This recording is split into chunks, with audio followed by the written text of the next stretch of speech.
But what are you gonna do? Like, you're not gonna stop watching Kurt Russell movies. So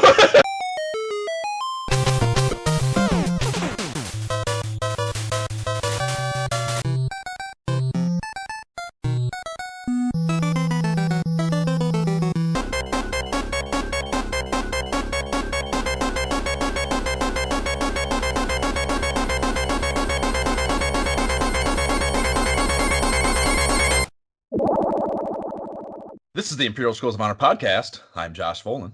And I'm Jay Baxtron. And we're going to be bullshitting about the formative years of console gaming as we revisit the periodicals that covered it again. Game at popping off up in here today, we racked up serious late fees on a weekend rental of Sega's in-house Genesis port of their arcade classic beat-em-up, Golden Axe. And emulation disclosures up first. Fusion on PC, or I played on Fusion on PC with the Sega 6-button arcade joystick piped in via USB adapter. Now that we're on video, I can show that. That is a serious controller, man. I've never seen that. You gotta buy it, dude. It's fucking the greatest thing ever. Wow, I did not use that. In hand, it's even better, I would say, than the NES Advantage, and you know how I feel about that. That's saying a lot. Yeah, it feels better as like an arcade. I don't know, arcade feel, I guess. Anyhow, Jay, how did you play? Nice. So I played through OpenEMU on my desktop computer using the 6-button Sega Genesis controller. You can see that. So, feeling like a peasant over here. Yeah. You please rate and review the podcast, and we actually have a new review that I would love to read because it yeah, just in general, we promise that we will, but too, it's also it'll make us feel good. So this is from Cobra Kai as fuck on Apple Podcasts, which I love. It's Cobra with a K, Kai AF on Apple Podcasts, but I can parse the meaning there, which makes me happy. That's a great username. And I'm not even a Cobra Kai fan. Like that probably makes you extra excited. Yeah, dope. Get on the train. Anyhow, Cobra Kai goes as such. I am not sure how I found this cast. It was random, but I am glad I did. I found the Ultima episode 1 first and was hooked. Can't wait for episode 2 of that. I'm from the same area, so I get where they are coming from. So he must be from Ohio, which is cool too. I like that. Ohio. Yeah, and he goes on with really funny take from these guys on the old games. Gonna binge the rest and spread the word. Keep up the fun content. So, thanks, Cobra Kai as fuck. That's a dope ass review. We appreciate it. And yeah, all the people who have not left a glowing review like that, be part of the iOS movement. Give us validation on your podcast platform of choice in the form of one of these, and we'll read it here, just like we did Cobra Kai's. First up is what we're jamming on now. What are you jamming on now, Jay? I've been jamming on some Halo 5 Guardians as usual, but particularly there's a new mode, and I say new, I think it's just like a mode that they like drop in seasonally called Griffball, and I feel like it should be an esport. Like, I love it. It's a blast. Like, you're kind of on a battlefield, but you're in an arena, and there's 2 teams of 4 participants. There's a ball that drops in the middle. Each team has a goal, and you have to like take the ball and run it into the goal. And your weapons, you either have the gravity hammers, which are fun to just smash people, or you have your blade, like no actual guns. And so it's kind of like, it's almost like football. You got to like rush forward. Somebody's got to get the ball. And dudes have to like league football, smash each other with the hammer and try to get into the goal. And it's a blast. Like I honestly feel like it should be an esport, and I need to talk to some people at work about this situation since I work for Microsoft. But yeah, so that's kind of my fun competitive time when I feel like I need some competition. Obviously, Tourist. I was gonna say you for this. I was excited because it's the first time I think we both have played a game for the first time for us to talk about it at the same time. Like, it's always been like someone playing it and then telling you about it, and the other person comes in later. So I love the idea that yes, we both can touch on this. It's fucking awesome. It's so good. So fucking so good. Like, first of all, the graphics. Like it's that, like, if you played Lonely Downhill Mountain, like the Game Pass game, it's kind of like that, where it's Lego, but it's so real at the same time. Right. And the gameplay is fun. Like, it has elements of Animal Crossing where you're going island to island, but you're doing quests and they're fun. And the puzzles, the puzzles. I binge it all day. all day Sunday. Played the entire I did nothing else, and so Yeah. I had to finish it the next day. I'd say maybe for me to 100% it. I want to say it was like 10 to 12 hours maybe. But if you really hammer it out with a less thorough 100% minded effort, you could probably do it in 6 to 8. So it's not like it's not a fucking month-long dive or anything. It's like a super nice little contained, have fun, super cute thing. And everything's fun in it, right? Like even the mini games in the arcade, like I kept wanting to go back and play like the F-Zero game, like it just fuck that F-Zero game. But yeah, I love the alleyway one I really like that one.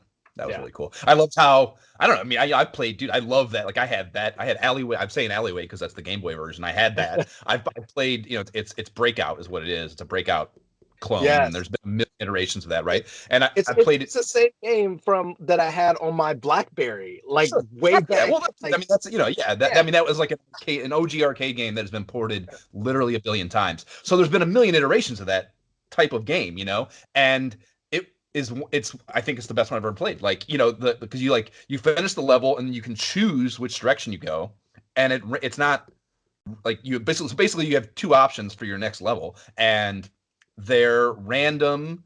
Like, I played that game many times trying to get the high score, and it's not the same path, so they're randomized. And like I would play, sometimes I'd be playing like mini plays into the game, into that game, and see a level I've never seen before. And I'm like, where the fuck did it? I haven't seen this yet. I've been playing this game for a half hour already. Like, how come I haven't seen any like this kind of level even? Like, there were multiple types of levels where I don't know. There's fucking no point in trying to explain it. You just have to play it. But yeah, just super varied for a thing that is like a tiny little mini game in an otherwise large game. It's so much effort and so well done.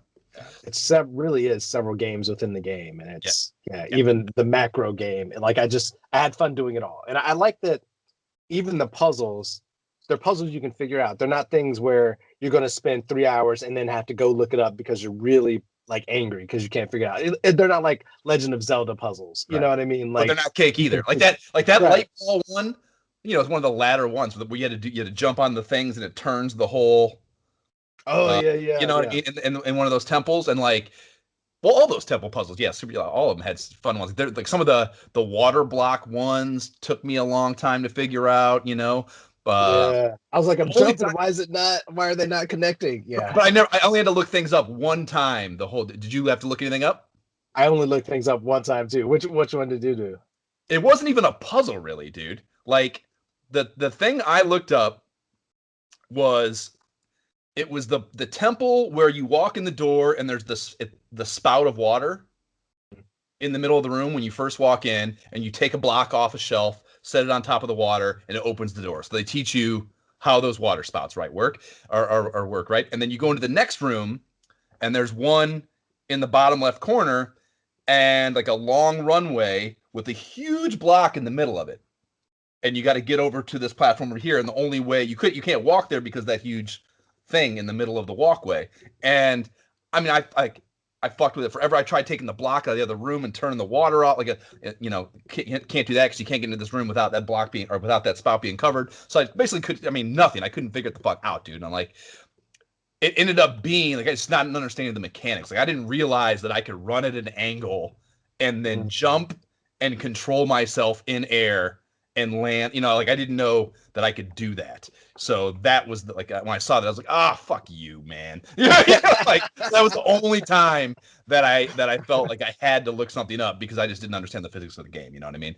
I wouldn't even begin to call it a knock. It was just a matter of there was no way. It wasn't demonstrated. It may have even been demonstrated to me, and I just didn't notice it or whatever it might have been leading up to that. But that was the only time I wasn't able to just figure it out in, I don't know, max 20 minutes or something. Yeah, really, really good game. Yeah, dude. So fun. Yep. And so after that, just Dragon Age Inquisition, just multiplayer with Courtney. Hold on, one quick thing too before we get out of there. What about the twist at the end? Did you see the twist coming? Do you even know what I'm talking about? You're talking about just like going to space, or what do you mean? I'm talking about who I didn't see it coming, who was going to be like your chaperone, I guess, for that part of the game, for the end of the game. Like you're Oh yeah, yeah. I didn't know what I see mean?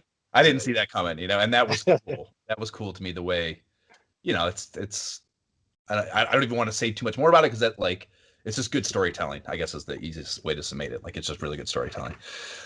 Yeah, really good. So sorry, go No, it's fine. I ahead. was surprised. It's one of the few games that Courtney was just like, "Wow, you're still playing that game?" Huh? I was like, "Yeah, I'm Can't put it trying to down. I get this can't thing put it done." down. Yeah, the surfing thing, like that was probably one of the harder ones. Like you mentioned, like yeah, I was frustrated as hell. I definitely had to like put it down and come back to it. And even when I beat it, it was like I was like, I didn't do anything different. I just got lucky, basically. Like I was never like I was never able to like get to a place skill level with that where I was just like, I can just I can nail it every time. I was never able to get that good. I couldn't get I the stats, dude. I couldn't figure the fucking Dude, I spells out. finally got it. I finally got it. So like I almost lucked into beating it. Like at first, I scored like a 7,000 kind of messing around, and then like 9,000 something. I was like, oh my gosh. But after that, I struggled forever. And Well, so I it would like it because it's I don't know a ton about surfing, but I think they were trying to emulate the gradual reduction of a wave available to you. That's why every surfer eventually crashes, right? Because like the wave eventually dissipates. So like I felt like as you got higher in your score, it gave you less leeway away from the tube. You know what I mean? Like it yeah, would pull, you definitely had to go back. Like I but only ended up beating it. you could not get away from it. Like but like close to 10,000, you were right there, and you had to be able to like really be fucking I don't know, perfect. man. When I beat it, I actually had like the trick was to really get your speed up. So like I just took my time and like kept trying to go up and down, like going back up as quickly as possible and not like going all the way down and back up, just trying to go back up. And I got so quick that I was in the air so long, I was able to just do several in a row. And I just kept doing it. I was like, wow, this is great. And then after I got like 10,000 and like 200, I was just kind of like, I can just keep doing this, but I'm done now, you know?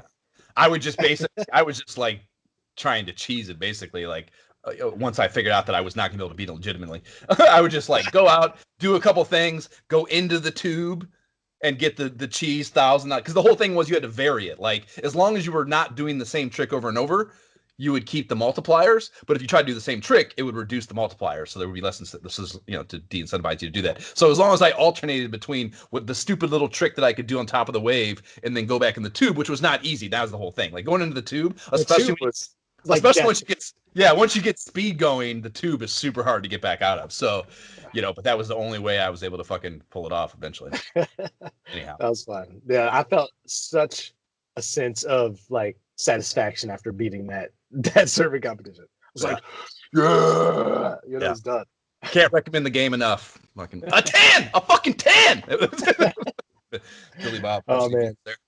Actually, I have an before you let's I have an anecdote that I want to tell from it actually before we fucking go. So there is a mall level with a bunch of shops and shit, and so yeah, the retro arcade game with F-Zero. So I want to actually talk about this fucking specific game because it you said you're like, like, dude, I was fucking furious for like 45 minutes, put the thing down, come back to it, still can't beat it. Like, the first two are super straightforward, but with the racing game, you had to do what amounted to a perfect 60-second run. Like, you did. You couldn't crash at all. Like I could be going flying, like even one little slip, it's like it's done. Like you can't, dude. I didn't even crash, and it still wouldn't get in. I'd be like, well, that's you had to hit. There was the one. There were like three things. So I lied actually. Yeah, I had to look this up because like I was like I can't. Like I'm not. I must not. There's something I must not know. Like I am running these things perfectly and still not beating it. So I'm doing. There's something I don't understand about this game, right? So I looked it up and I didn't get any. That's why I forgot about it because I didn't really get any information of any use. It was just like you got to be perfect. Like yeah. So like I would eventually. So there were like three things. So there was like I would say in the first half of the because you will loop through the whole thing, beating it. You'll get through the whole track and have to redo it a second time to get to the goal that gives you the high score that achieves this fucking thing. So in the first half, you had to hit.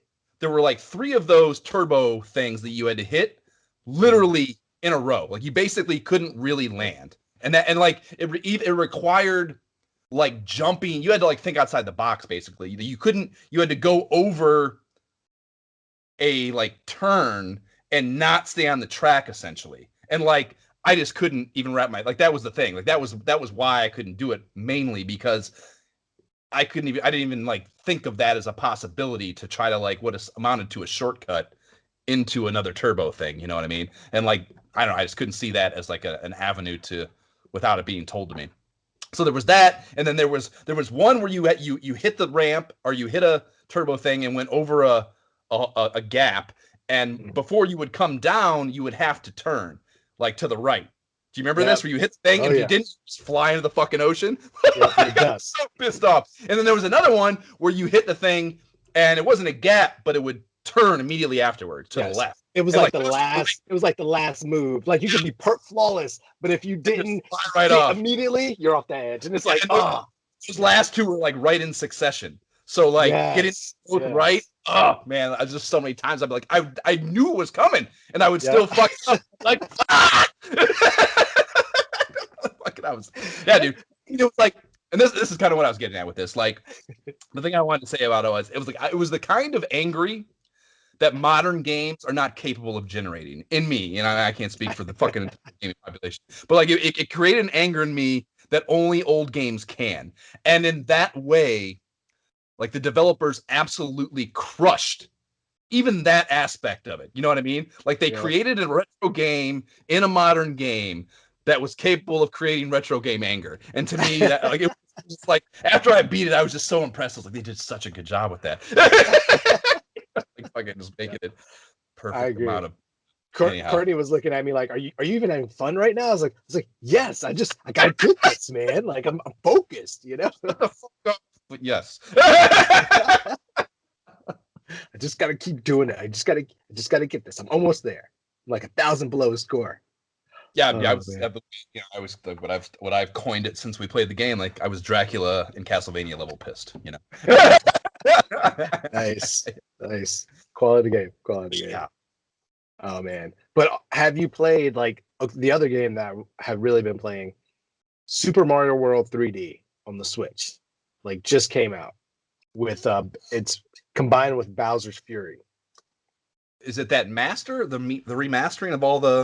Yeah, it's a remaster of it's just Super Mario World 3D and a new game, Bowser's Fury. Oh, that's not. They came out with one recently that was like a remastering of Mario Sunshine and Mario. No, I haven't even heard about this. No. Yeah, so it's really freaking good. So Jesse texted me about it, and he was like, "Hey, have you heard about this game? It's a remaster, but in my opinion, it is the best Mario game they have ever made." And I was like, "What? The best one?" You played Odyssey? Odyssey was fucking fantastic. Well, yeah, Odyssey. Yeah, I played. I don't love Odyssey. Like, I didn't obviously. I didn't finish. You gotta play more. It's such a good game, dude. It's so. But like, I will say, like this game. So we're playing 3-player. It's multiplayer. It's 3D, but it has so much of the like original like Mario 3, Mario 2, Super Mario World elements. Like some of the exact same characters, the exact same sounds. Like pulling on the perfect nostalgia strings of like. A lot of the more modern Mario games have all this very different stuff, but like you do turn into a cat, so that's obviously weird and different. But like otherwise, there's just so much. That's one of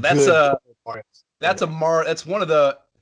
While we were checked out of video games, that was a big thing, and because I've played a bunch of when it came out Mario Maker 2. And the games that you can make levels for in Mario Maker 2 are Super Mario 1, Super Mario 3, and then two fucking. Super Mario World also from SNES, but then there's one that's like on the Wii U or something where you can turn into a cat and shit, and like I had never even seen it before. I was like, what the maybe fuck that was this one, I guess. Yeah, probably, yeah. So yeah, some of that's been done before actually, but it was an interesting mechanic, to be totally honest with you. When I would play I never made a level in it myself, but playing some of the others that other people made, like it added some interesting mechanics to the way he could move and shit, but certainly not, you want those, yes, you want those nostalgia boxes ticked, and that's not one of them. but this is cool because it's just like a suit, like any other suit. Like you can get like your normal Fire Flower suit and your other powers, your star. It's just like a suit that you can get. But otherwise, it's just like a really great 3D multiplayer Mario game where you get to select a character and play together. So like on that scale, like it's pretty solid. That's Pretty cool. I'll have solid. to check it out. Yeah, yeah. That when that that I won't do those as much as I honestly I love Mario Sunshine, and it's like playing GameCube games in emulation doesn't go well. The Dolphin emulator they have for that doesn't work great. At least for me. I don't know. Maybe that's changed. It's been a few years since I tried. But anyways, yeah, like emulating GameCube games is not something I really have access to. And Sunshine is a game that I think is criminally underrated. It's a really good fucking Mario game. So when I saw that thing come out, the remaster, I was like, oh, I kind of want that, but I refuse to give them $50. Right? Like for them to so, give me a game that no, go fuck yourself. Like I'm just not doing it. Like go, you already got it. Fuck off, guys. I'm not giving it to you again. Try again. Yeah, if you haven't, I think this is a quality game. We could jump in multiplayer, like even the four of us. Like I'd it's have really to figure out how to turn my Switch back on, and it would really bum me out that I couldn't accumulate Xbox points while I played it, but maybe. right. I understand. Now you understand my plight of being an Xbox fan. I'm like, well, the Switch is just this whole separate thing. Like, I mean, it's clearly it's not. I literally the place that my wireless controller sits in the exact same place. I have to grab my fucking Xbox controller, and my TV's probably set to not the input that the Xbox is on anyway, so there's no difference. There's literally zero more labor. Right? But it's just when you're in the Xbox like system, I'm just used to like checking to see what my friends are doing. It's so easy. Well, the biggest thing, we've talked about it. The shit of it is the main execution button is different for each system, and that is so frustrating. That's that is like, yeah. Like I'll think about going back, like unless it's Mario, I'll think about going back and playing a Switch game. And it's like it's gonna screw me up. Like if I play Marvel Alliance now, for even only happens one time and you relearn, it's still like the one time is like, God fucking damn it. Because B is A and A is B, basically. It sucks. Yeah. Anyways. Yeah. But yeah, man, that's pretty much what I'm playing. What are you jamming on these days? So obviously, clearly, as much as we talk about tourists, there was that. I finished that off, and I played Donut County. We talked about this a little bit. You said you played it, right? Right. So yeah, this is what's that? I just checked it out a little bit. Yeah, it's fun. The kids watch me play for probably like 10 minutes or so. Yeah, it's you talk about wanting to be able to just zone out. Like it is a no commitment game at all, really. So it's pretty cute and clever in general. Like you control a hole in the ground. Like I would equate like think Wile E. Coyote Looney Tunes hole type deal, you know, and it's where they can like just pick it up and throw it on the ground, you know what I mean, and then jump through it and then pick it back up, put it in their pouch, right? But so the main mechanic of the game is you are in control of the hole, and you are just trying to engulf everything in sight, you know, like you have a whole screen of shit. Some of it, you know, and as you get later in the game, like the amount things move or the way you have to interact with the world, and honestly, even what you have to do with the hole, sometimes like water gets introduced and you have to get rid of the water somehow. And there's a bunch of things they do to give a variance and increase the difficulty. But generally speaking, you're just trying to engulf everything in this hole. And as you eat things, it gets bigger. And that's why you can't just eat everything the second the level starts, right? You know, you have to gradually, incrementally get it big enough to everything. And the super cool thing about it for me is it's distinctly set in LA. So there's a ton of different sites in the game that are unmistakably LA, like the 405 highway, which is, you know, the north-south highway on the west side of LA that is notoriously like the shittiest traffic thing in the universe. At least COVID, it was the shittiest traffic thing in the universe. So like there's a level where you have to literally just like empty out the highway by like getting the hole and like having all the cars drive into it, you know. So it's just like clearly the person who made it lives in LA and has like the perspective on a lot of LA things. And yeah, the end of the game is at Griffith Observatory, which is a big observatory landmark in LA, public, you know, like a public space that's really well known. So there's a lot of effort visually that gave me referenced, you know, and like there's like what's it called? There's one in it's they were alluding to Echo Park, but they called it something else. There's a Joshua Tree reference. There's just a bunch of stuff that's local to LA that was really cool for me. And yeah, I mean the end sequence requires that. This was the coolest thing. I think you saw the video. To me, the end of this, you have to like one of your in-game buddies hacks into the fucking mainframe of the the bad guy, right? And you hack into the mainframe, and then you can get into the end of the game here. And I had this cute little hacking animation and shit that I posted on our socials and shit, and it was really fucking cool. But so again, very very like Tourist in that it was kind of just like a, played it for a couple nights, maxed it the fuck out. It did not incentivize me to 100% it. Like, I mean, Tourist was like, I must have everything in this game. Like, everything is great. It was not like the story between each level you go back to, because like everything is getting sucked down into the like underground basically, and you're down there talking about how this happened, and it's like, it's totally comical, it's not at all serious, but you're down there, you're talking about trying to how to escape, and you're just going through different stories of how people got down there, and that's what the levels are. You go, like, the person starts telling the story, you go their environment where they were at when they got sucked below ground, and then you basically do it to them, and then the story plays out that way. So like that part, you're just totally checked out, you're just hitting buttons, and like every now and again they say something funny, but super lighthearted and a really good just fuck around thing. Another thing was Carry On. Have you played this? It's an Xbox Game Pass thing. No, so, I don't think so. Which one is this? It's I would call it like a retro side-scrolling action game where you're controlling an alien monster of some kind, and you are hunting humans in an underground military installation or some shit like that. And I mean, it's survival horror essentially in reverse, and the monster is this amorphous tentacle laden fucking thing that gains biomass as you eat people, so it gets bigger and gets more tentacles and and the movement of it, you're like, you're like I said, amorphous, so you can like go through tunnels, and like it's all about trying to figure out like different movement things, and like you get new skills that the buttons do and shit. And I mean, it's essentially just like run around and eat everything kind of game with some puzzler elements to it, and it's got this retro horror vibe going on with it. That's pretty fucking cool. And it's also, I would call it a rather low engagement commitment too. That, I mean, it's basically what I started playing as like when I needed a break from something else after I finished the donut game. It does look fun. I pulled it up on this fantastic Game Pass app. I might have to check it out. It's pretty cool. And honestly, more difficult than I anticipated it to be. Like, I'm not just blowing through it. It's got some backtracking going on with it, and I think like I might have to look this up to figure it out, because I'm definitely not checked in necessarily. There was a story interlude thing that it made me watch, and I was like, not watch. I had to play it. Like, there was an interlude where I had to switch to a human for a few minutes and like carry out some story thing that I just like I did not even begin to care about. I was like, get me back to the. I'm sorry, I don't care about that. You know what I mean? So, I think I missed something or some shit, and I'm kind of stuck. But generally speaking, it's pretty fun. And Slime Rancher, I've been telling you about it, dude. Have you seen this? Have you played this yet? I have not tried it yet. No, I just can't. Well, not yet.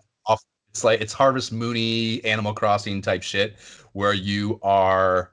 It's beautiful. It's not like a throwaway game at all. Like, there's like a lot of time went into this. There's a lot of thought. There's a lot of fucking systems and mechanics, and just a ton to the game. But it boils down to a quirky, funny alien world vibe that's very Journey of the Savage Planet. Like, everything's it's like comedically toned.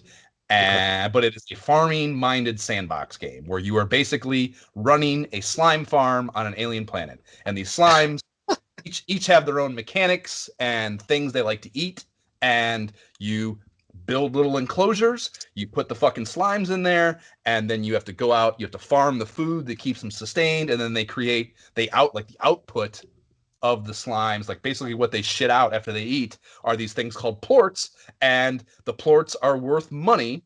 And there is this machine in your farm that's called the plort market, and it's like a big screen with all the different types of slime plorts that you can get, and the prices go up and down, so there's an economy to it. So you can like store the fucking plorts until this plort market goes up on a particular commodity and sell the plorts for a higher rate than you would otherwise, you know what I mean? And then you can buy all these different things to upgrade the farming systems. And I just unlocked this super expensive science lab where you can start building other kinds of machines and shit. Like, it's a super elaborate, but it boils down to this highly repetitive rat hitting the fucking bar Pavlovian thing of just like input, get resource to input to processing thing, it processes an output that is very highly appealing to acquire. You know what I mean? Like, just give me the pellet. I'm the rat. Give me the pellet. Give me the rat. Give me the oh my God. It is a clinic in fucking tedium addiction, man. And I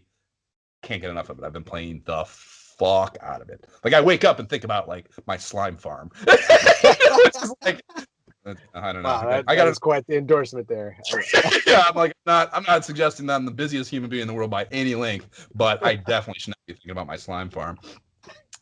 Maybe I don't want to play this yet. Then I don't know. Yeah, I'm definitely half and half on how much I recommend fucking subjecting yourself to it, because you'll definitely enjoy it, but will definitely suck you in, and you'll spend more time probably doing it than you should.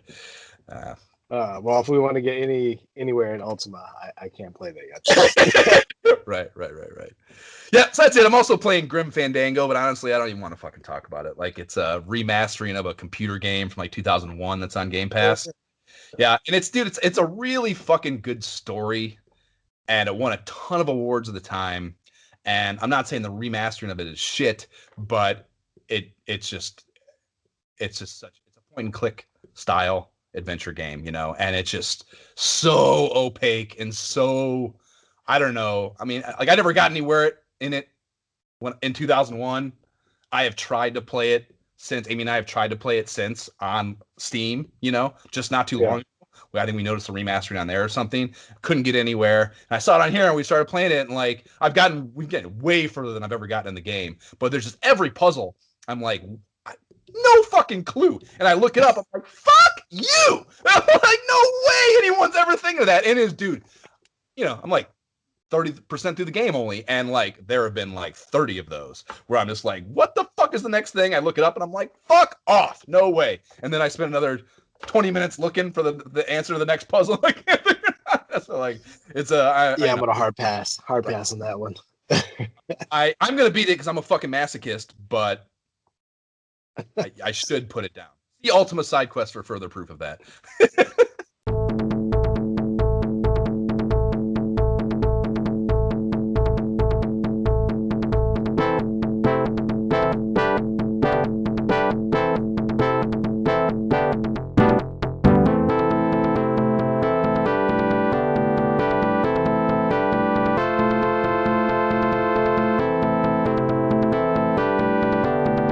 That is the Battlefield theme, bringing us into Golden Axe. Josh. Overview, synopsis. Uria is a strange land with evil oppressors. Death Adder soldiers have invaded every village, and Death Adder himself has massacred thousands. And it already sounds an awful lot like the opening of Conan, by the way. I thought the whole time I was thinking about the story, I was like, this is the Conan the Barbarian story. But anyways, finally, he's kidnapped the king and his daughter, the princess, and seized the Golden Axe. Only the strangest and craftiest warriors now have any chance of defeating him. 3 warriors appear to challenge the Death Adder: Axe Battler, the terrible barbarian; Tyrus Flare, the Amazon; Gilius Thunderhead, the dwarf. These 3, like many others, have lost cherished loved ones in the war against the reptile fiend Death Adder. Now they swear to defeat him, even at the cost of their lives. The challenge is overwhelming. Defeat all of Death Adder's soldiers and beasts, travel the treacherous route to the castle, demolish Death Adder Jr., and then face their most powerful enemy, Death Adder himself. The reward? Saving the lives of the king and the princess and returning peace to the kingdom. That's the plan, but there could be a surprise ending. It's quite the cliffhanger, AJ. It is. I definitely, after reading this, because I fully appreciate this manual and I read it ahead of time, I was like very excited for this surprise ending. We shall see. Yeah. And I mean, like I said, we were just talking about it in the co-op. It did give us one for sure. I didn't understand it at all as it was happening, but they did give us one. What kind of game is this, Jay? It is, of course, a side-scrolling beat-em-up in the hack and slash vein, rather. Button jamming central. It was released in North America on December 22nd, 1989, so hardcore Christmas targeting there with that. And happenings around that time. Vice President Quayle sends out 30,000 Xmas Christmas cards, with the word beacon spelled with a K.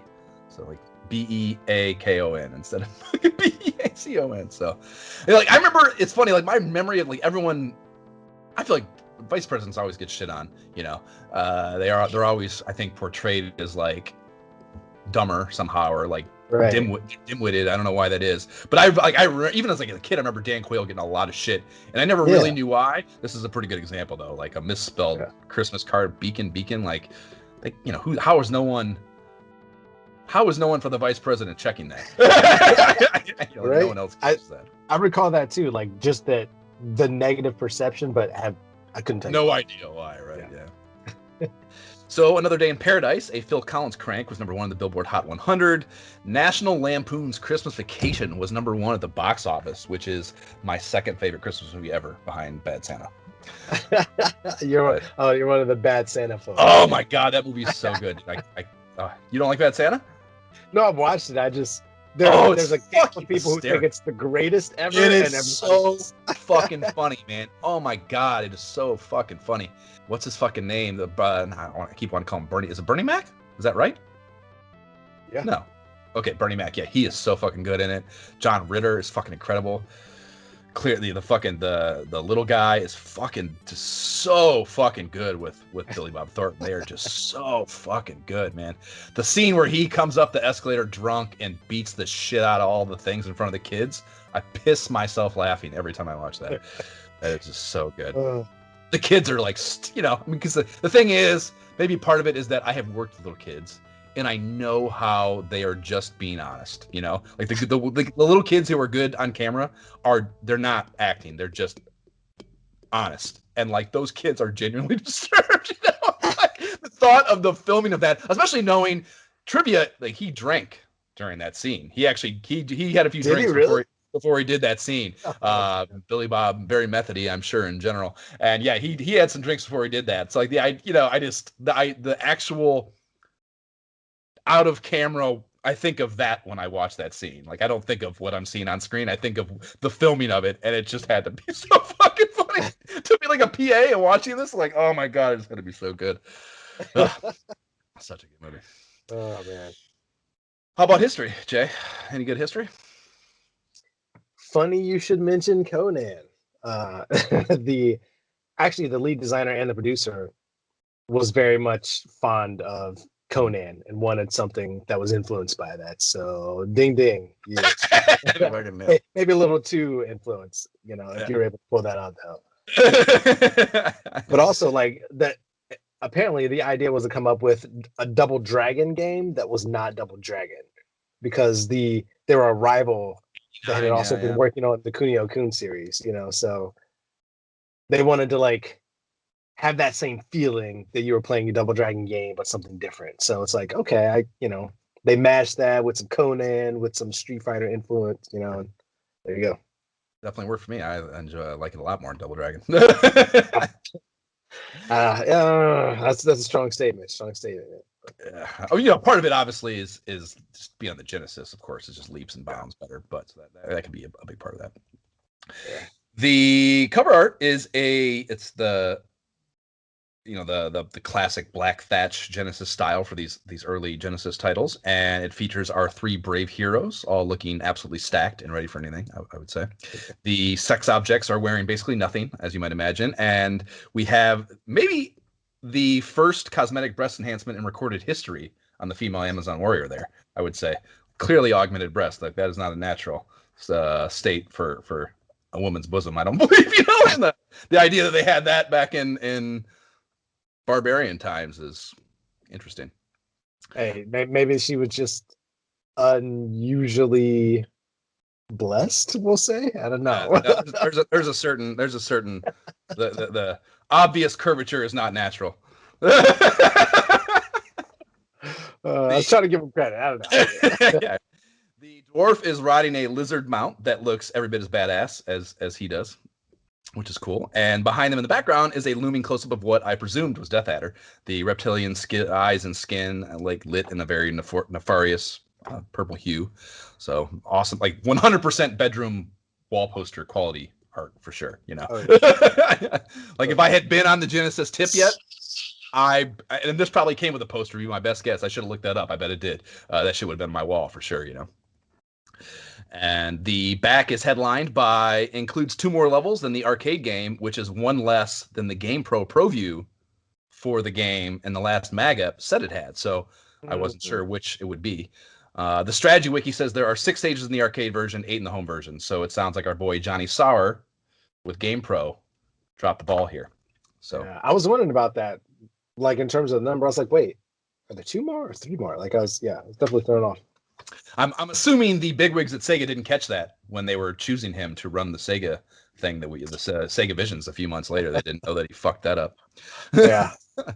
Or maybe he did a good job of talking his way out of it. You know, it's not whether you make mistakes in life, it's how you pick yourself back up, right, Jay?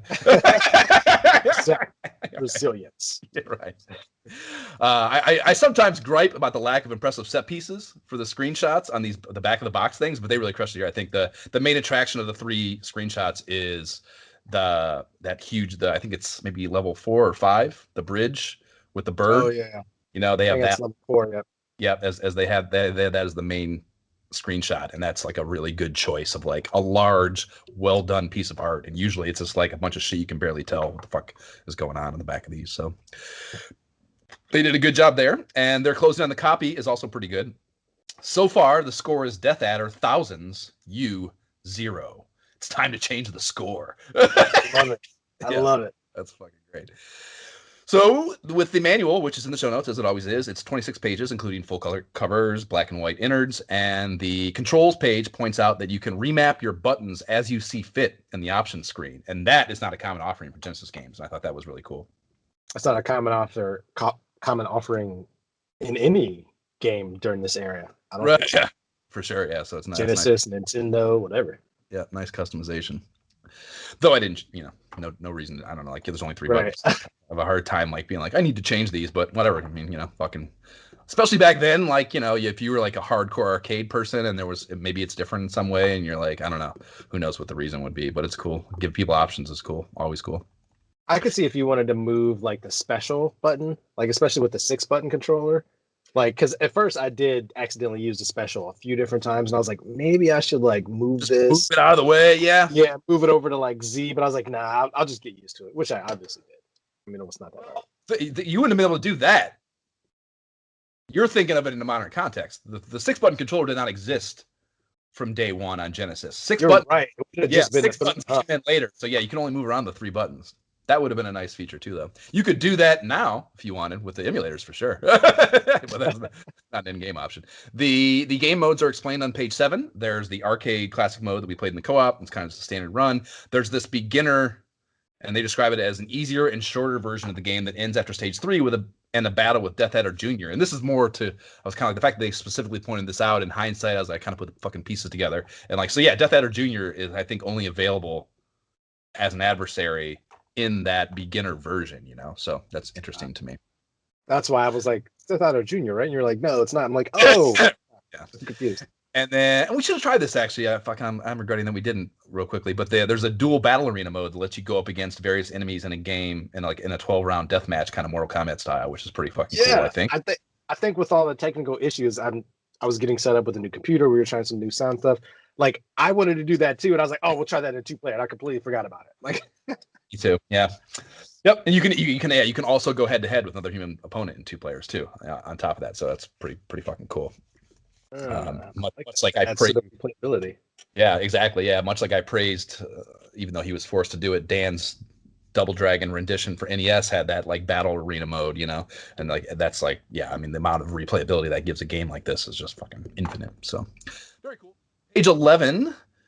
In addition to the basic moves, they go through a list of the additional attacks you can enact by rapidly pressing the attack button multiple times. And I was reading this and it's like up to 5. Like, how the fuck am I gonna I didn't know what it really meant. Like, really, all it is just when you're attacking something, you're hitting the attack button over and over again. It just changes. It just varies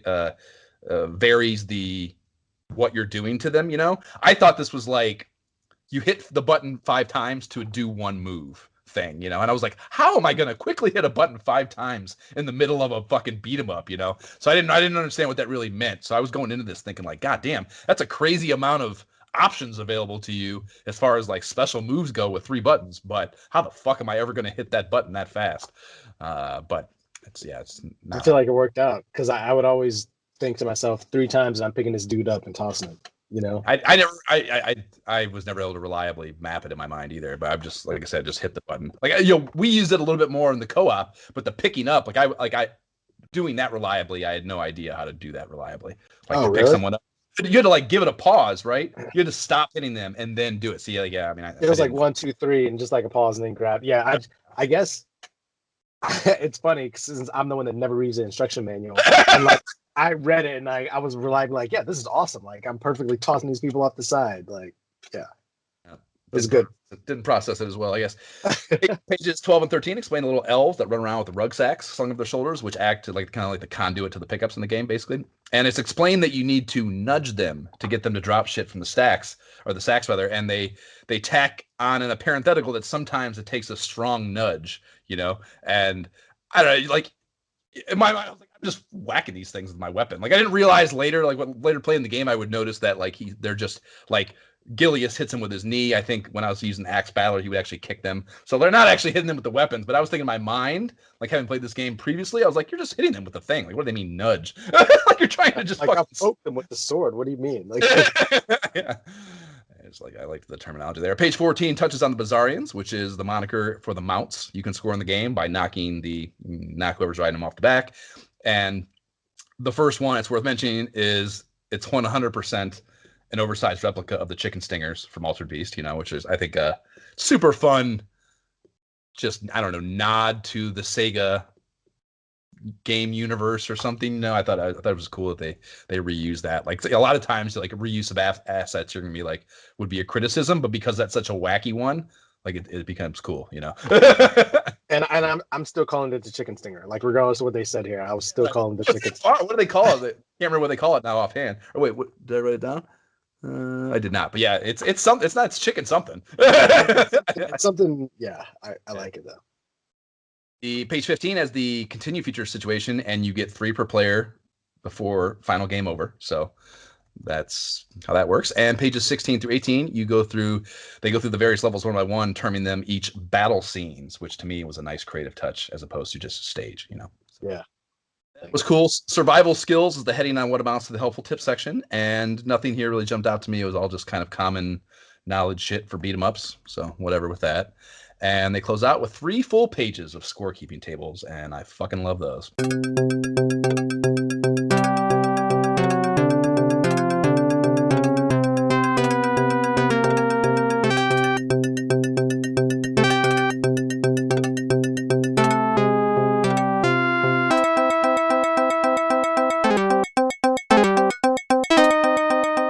The Turtle Village 2, Crank. I don't want to call them themes because they're named for Golden Axe, and I want to give it due credit for that, for being that good.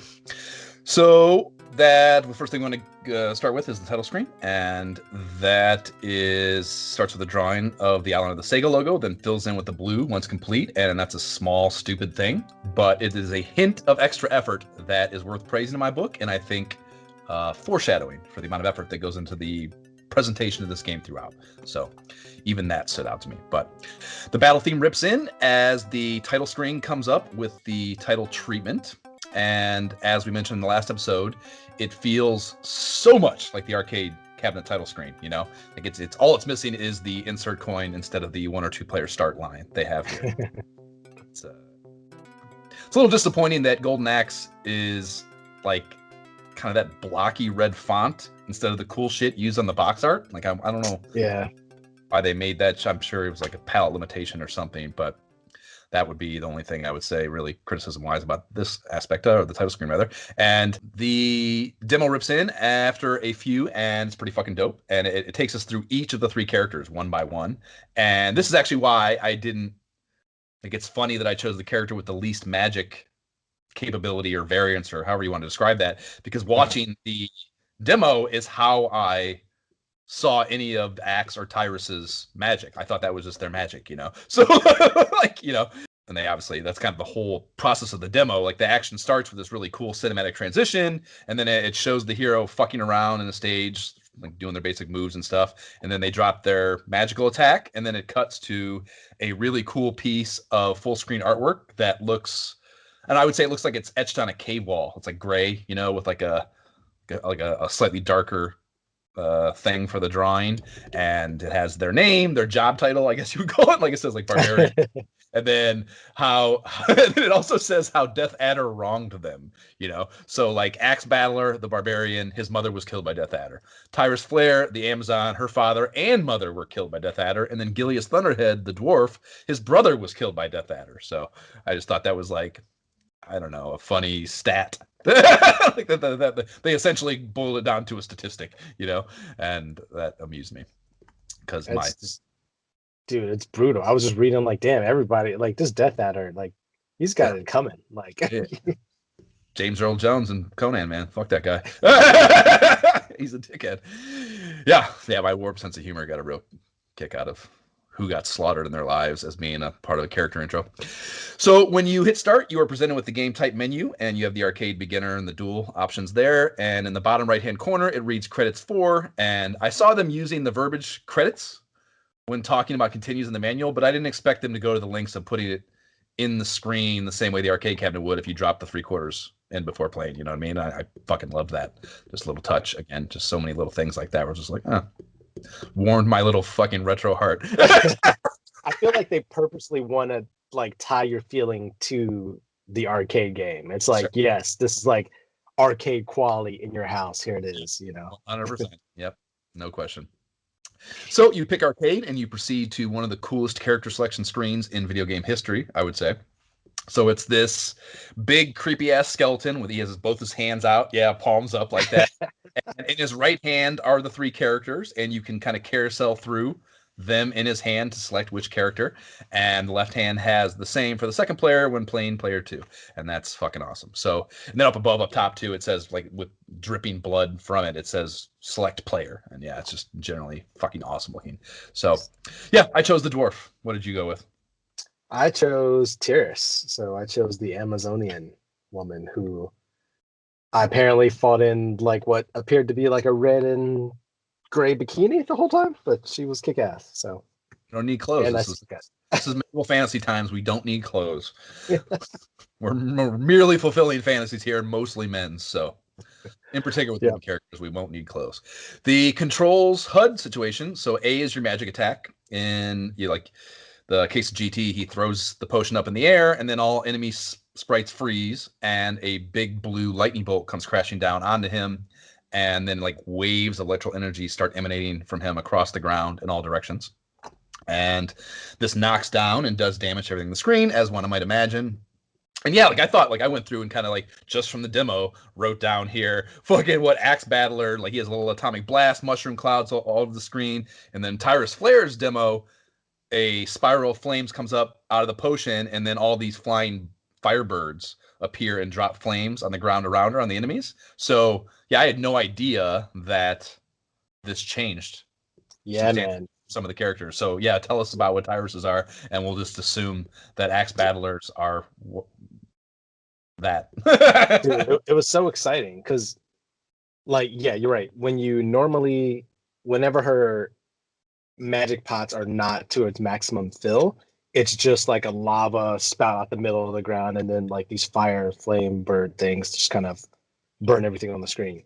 But when you're all the way maxed power, and it's 6 of them for her, which is more than I've seen on the other characters, especially the dwarf.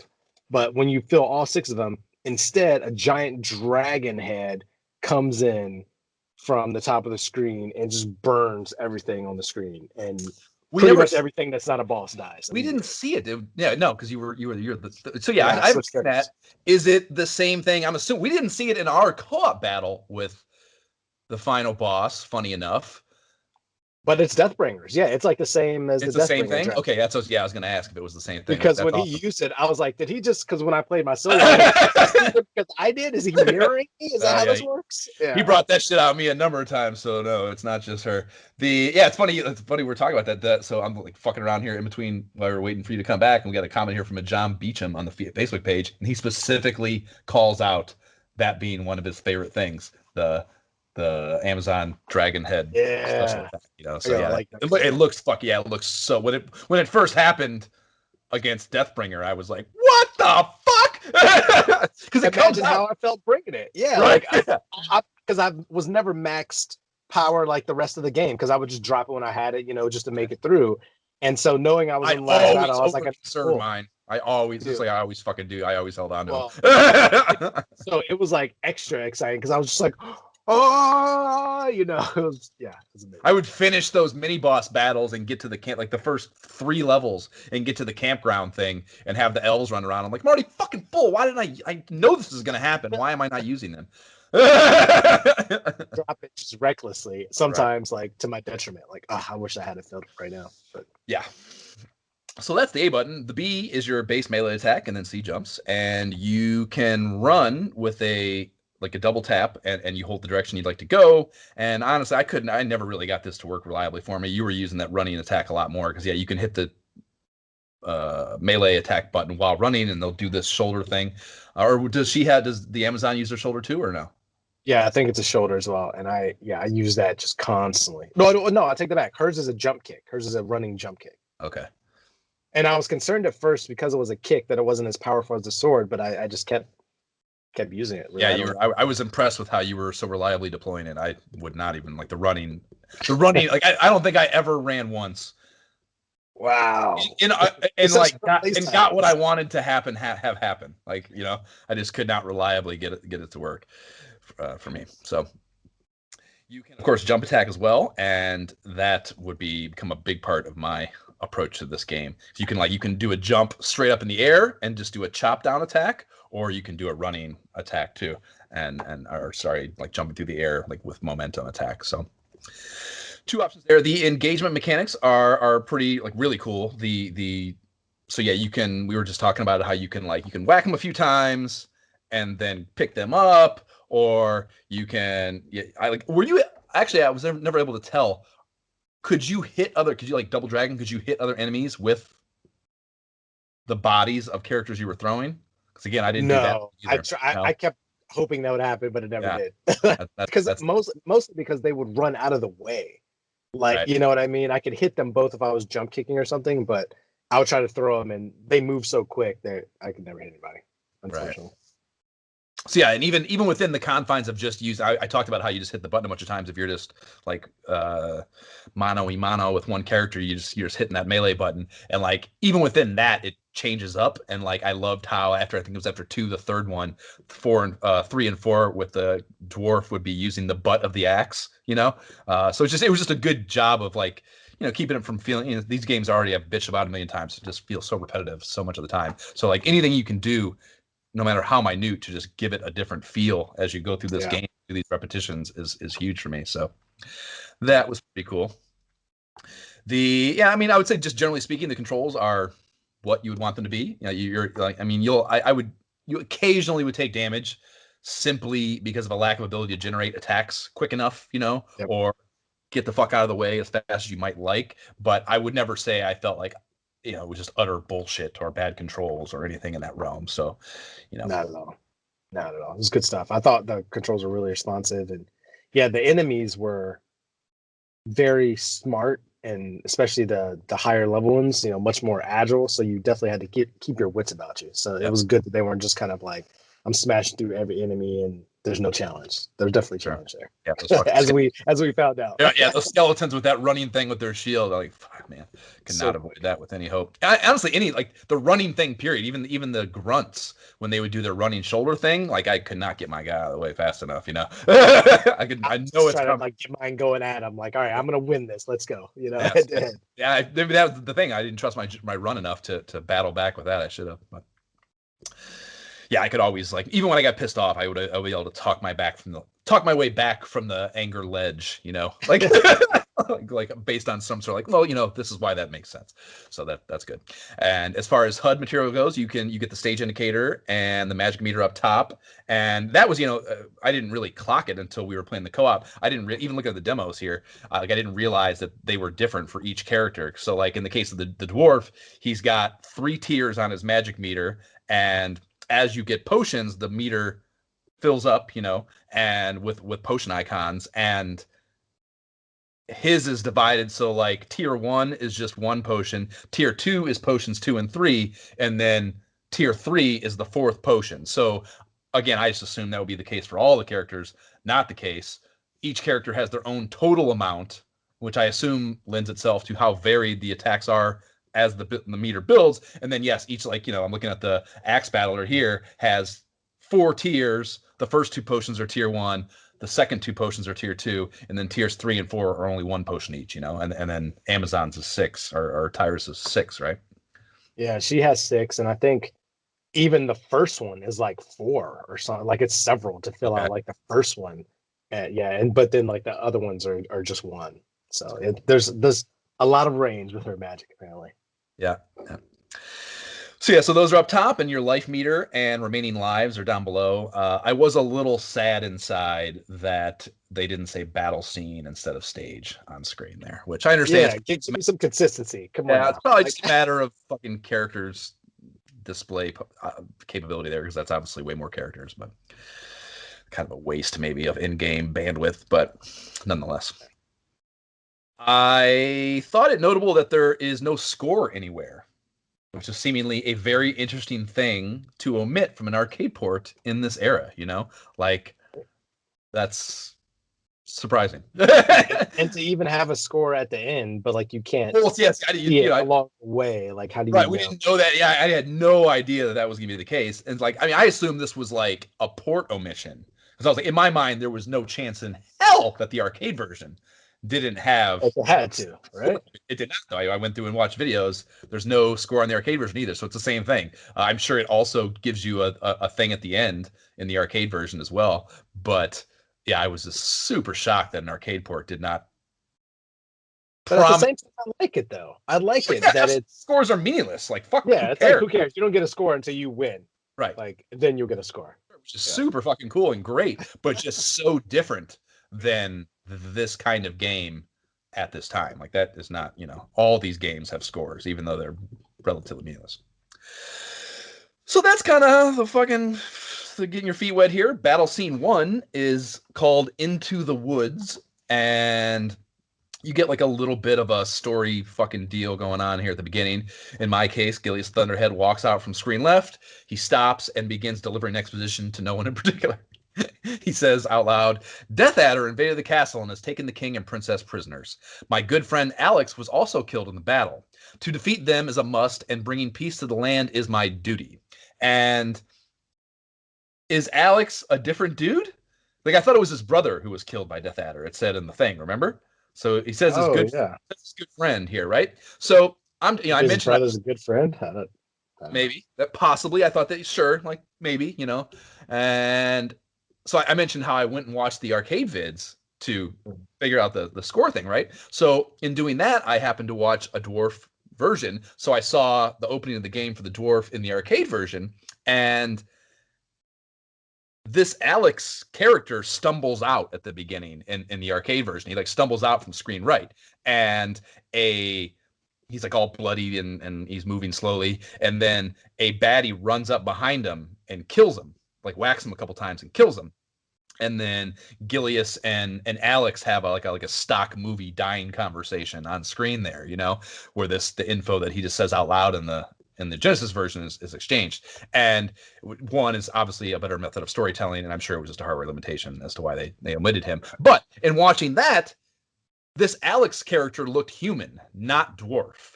So that suggests to me that Alex was not his brother, Interesting. So, yeah, I don't know exactly what to make of that, I guess, So many. I feel like we see this all the time. Whenever it comes from an arcade, there's all kind of weird little things. It's like, okay, here we go. Right. But I mean, that's that. Again, I didn't watch the demo, nor do I know if the demo even would have it for the arcade version. But those story elements about their mother, father, brother, all those people dying, like you'd think that would be applicable to the storyline in the arcade too. I don't know, whatever. I mean, and ultimately, of course, does not matter. But it just I find it funny that you paid that close attention. I was just like, wow, they all had people that knew who died. That sucks. Let's go kill them. I have issues with attention to detail. As the stage name suggests, you are in a wooded area here, and the trees are all broken and dead, which is a nice touch to convey that like things in the world are in fact quite shitty, So the manual description. So I mentioned how in the manual they have each battle scene listed out and they have like a screenshot and a little blurb. So I thought we could read the manual descriptions from each as we go. So the manual description for Into the Woods is: you'll get to know the crudest and least skilled of Death Adder soldiers. Stay on guard. They may be dumb, but there's a lot of them. You also meet up with the twin brutes and lizard women. Grab as much magic as you can for the ordeals ahead. And getting into the actual stage, you are soon confronted by a couple of said crude dumb grunts in medieval armor. And I immediately thought that it was notable that they are not identical. So like one was bald, the other had a little helmet. So like just, grunts can all be the same in a game like this. You know what I mean? So like I liked that they had some variance and diversity right there from the jump with Sega. And that was pretty cool. On Slaughter, the characters have like a little death cry.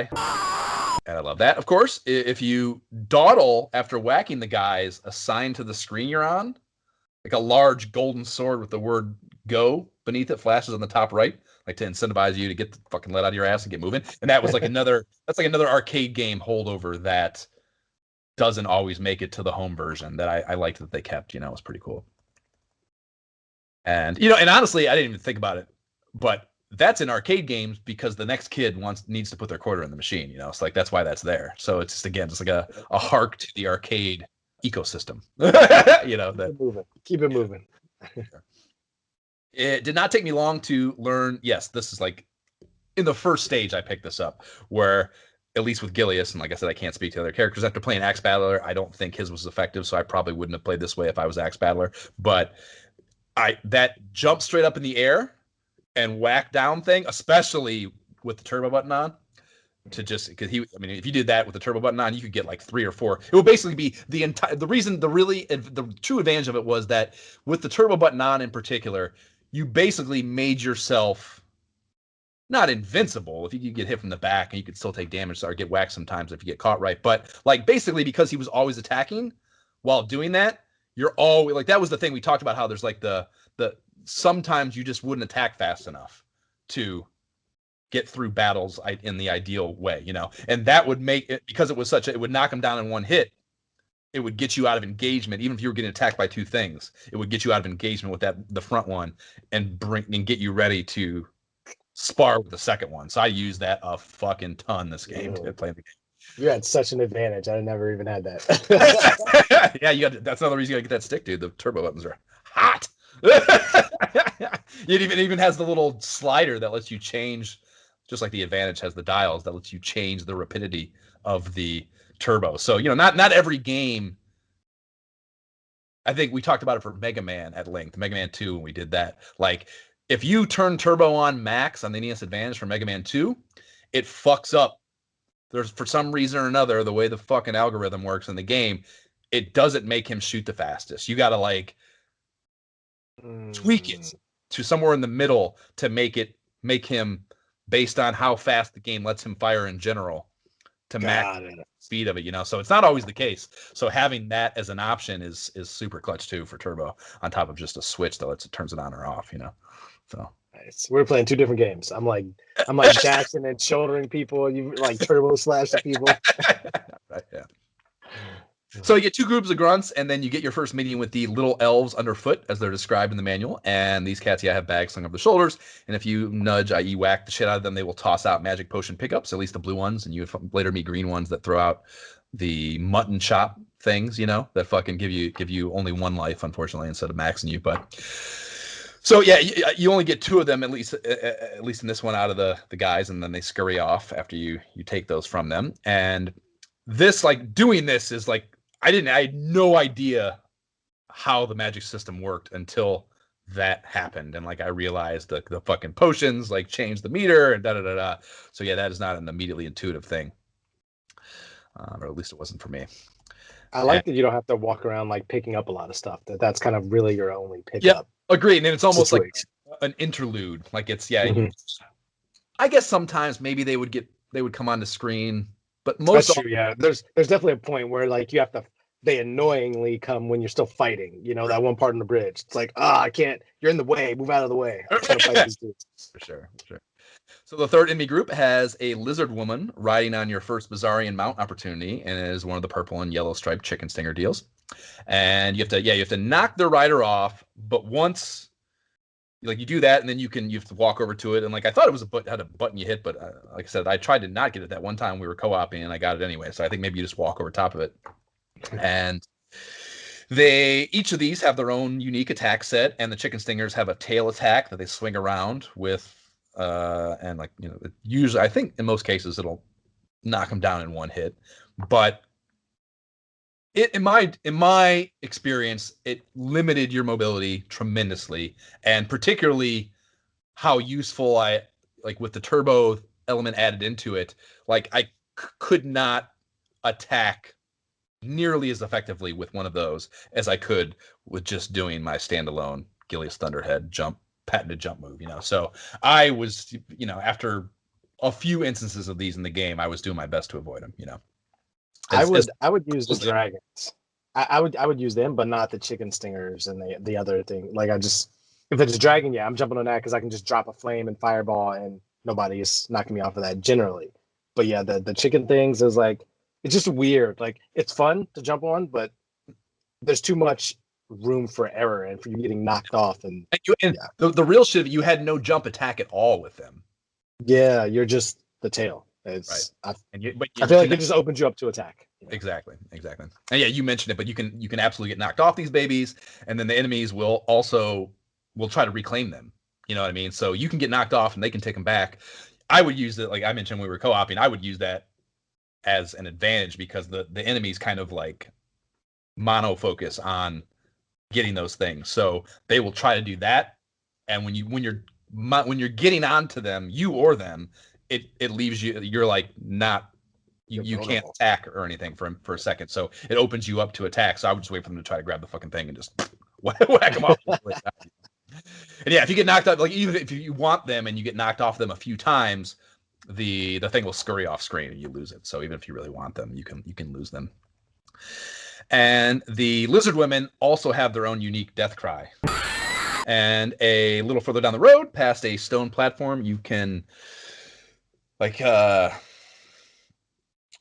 like it divides the level up. You have that stone area there that like creates a tier to the level, and there's not a ton of that in this game, but again, it's just adding variance to these otherwise very simplistic levels. It allows you, if you wanted to drop down onto something, you could, to attack them that way.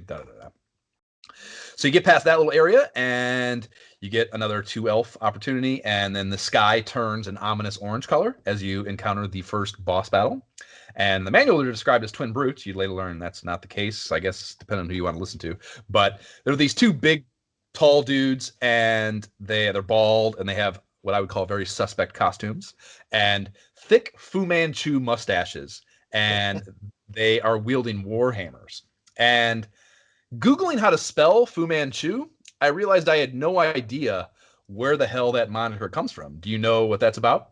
Not a clue. I would call it that too, growing up, but I couldn't tell you who Fu Manchu is, or like some kung fu master. That's my best guess. I took the dive, Jay. So Fu Manchu is a fictional villain character from a series of 14 novels written by Irish, it's hyphenated, Irish-British author Sax Rohmer in the early 1900s. The first of which was called The Mystery of Dr. Fu Manchu, right?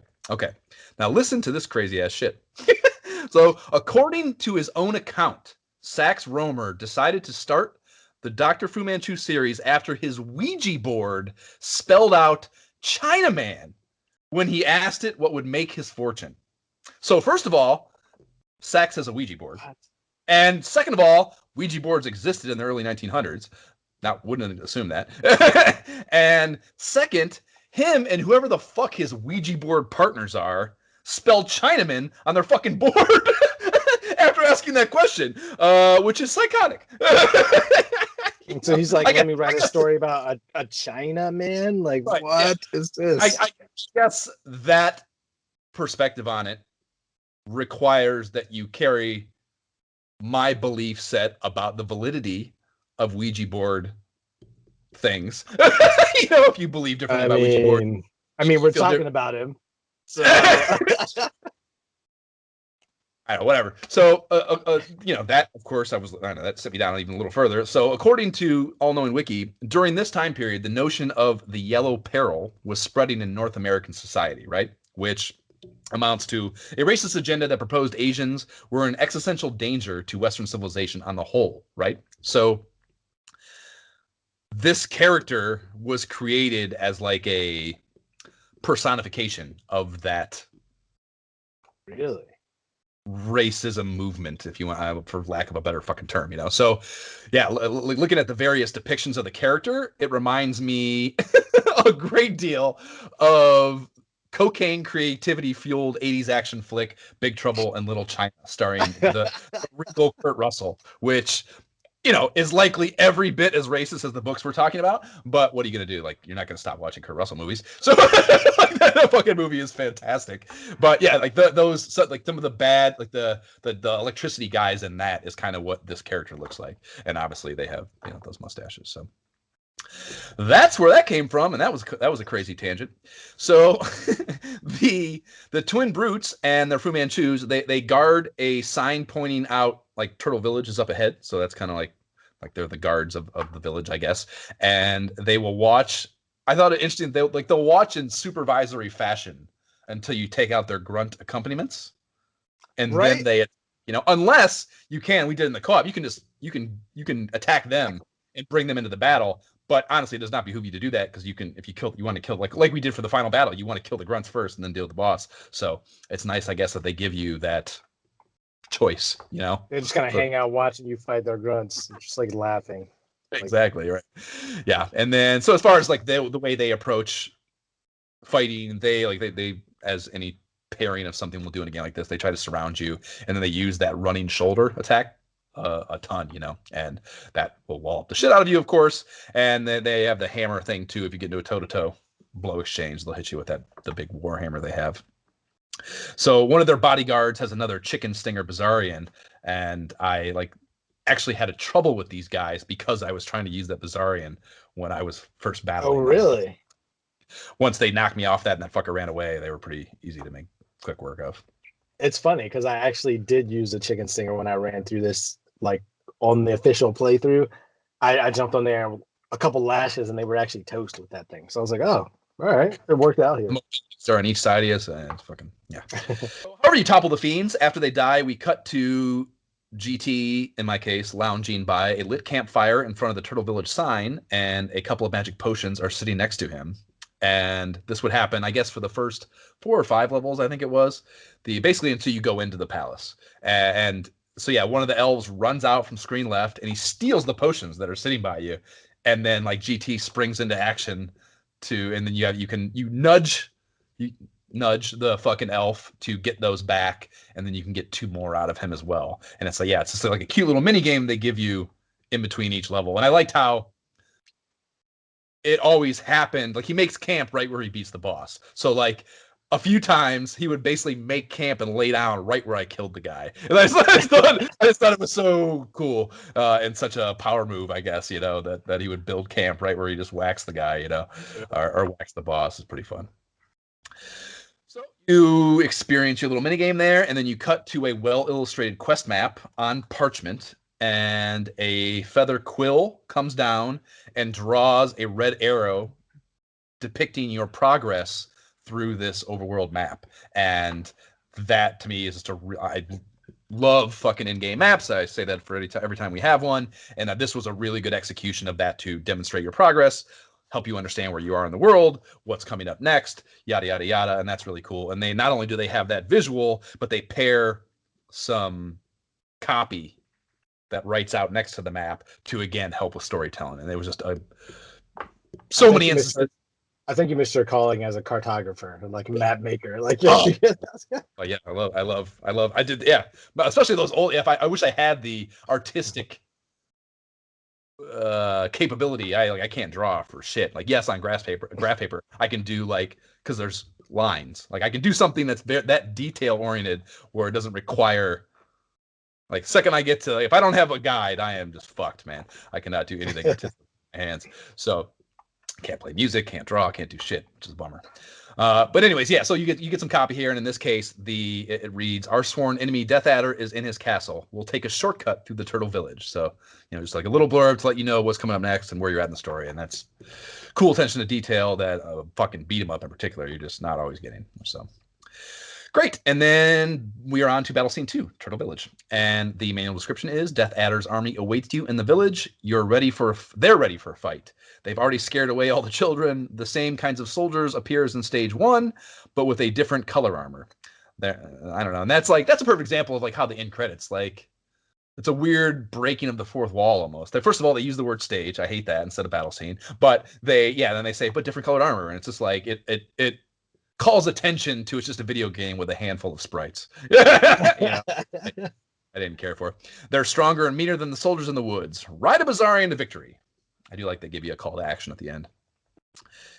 And you get a little more forest to tread through before you work your way into a wood and straw hut village setting. And I really dig that the gushing river at the bottom of the screen here. I didn't even notice it. I think I died a few times before I even clocked it was there. But it's a cool, nice foreground touch that makes the village more real, you know. And not long after you get in there, a small crowd of women and children come rushing past you.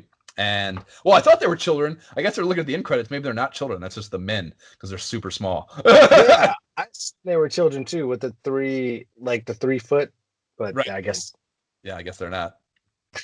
Or maybe that's just a typo. Maybe they are supposed to be children. It certainly makes a lot more sense if they're children, right? And this actually, it's reminded me a lot. We played remember that Alien Storm game. This is another moment I mentioned a few times when I was just dabbling how things about this reminded me of Alien Storm, and it's because it's an early Black Thatch Sega proprietary arcade port of a beat 'em up. Is exactly why this is the case. I'm sure there are reused assets to some degree or another. But yeah, the pedestrians in Alien Storm, they felt and looked exactly the same, and like your engagement with them was the same as in that game. And I thought that was, I don't know, some certain asset usage overlap for sure. So you come up behind them is another Bazarian opportunity, and I think I'll call these things Velociraptors for sure. You know, the dragons. They're very Velociraptor-y, even though these I like. Yeah, these predates Jurassic Park by a couple of years, I think. Like Jurassic Park was like 91, 92, maybe even 93, something like that. So, this influenced Jurassic Park. The tail end of this rather short stage is occupied by a bunch of lizard women, and in the very last group, there's a sword-wielding animated skeleton worked into the mix. So the first time you get one of those, and I am always in favor of working in undead thing into the baddie diversity. You know, I'm I don't know, something about ghouls, ghosts, skeletons. That shit is cool to me. So I liked that, like seeing that. The campfire rest segment here, and yeah, there's no boss. Like you beat a few random, like the skeleton is kind of the mini boss almost, you know. I felt like that often and I think that's partly why I would just kind of use my magic with reckless abandon, because I'm like, I don't know.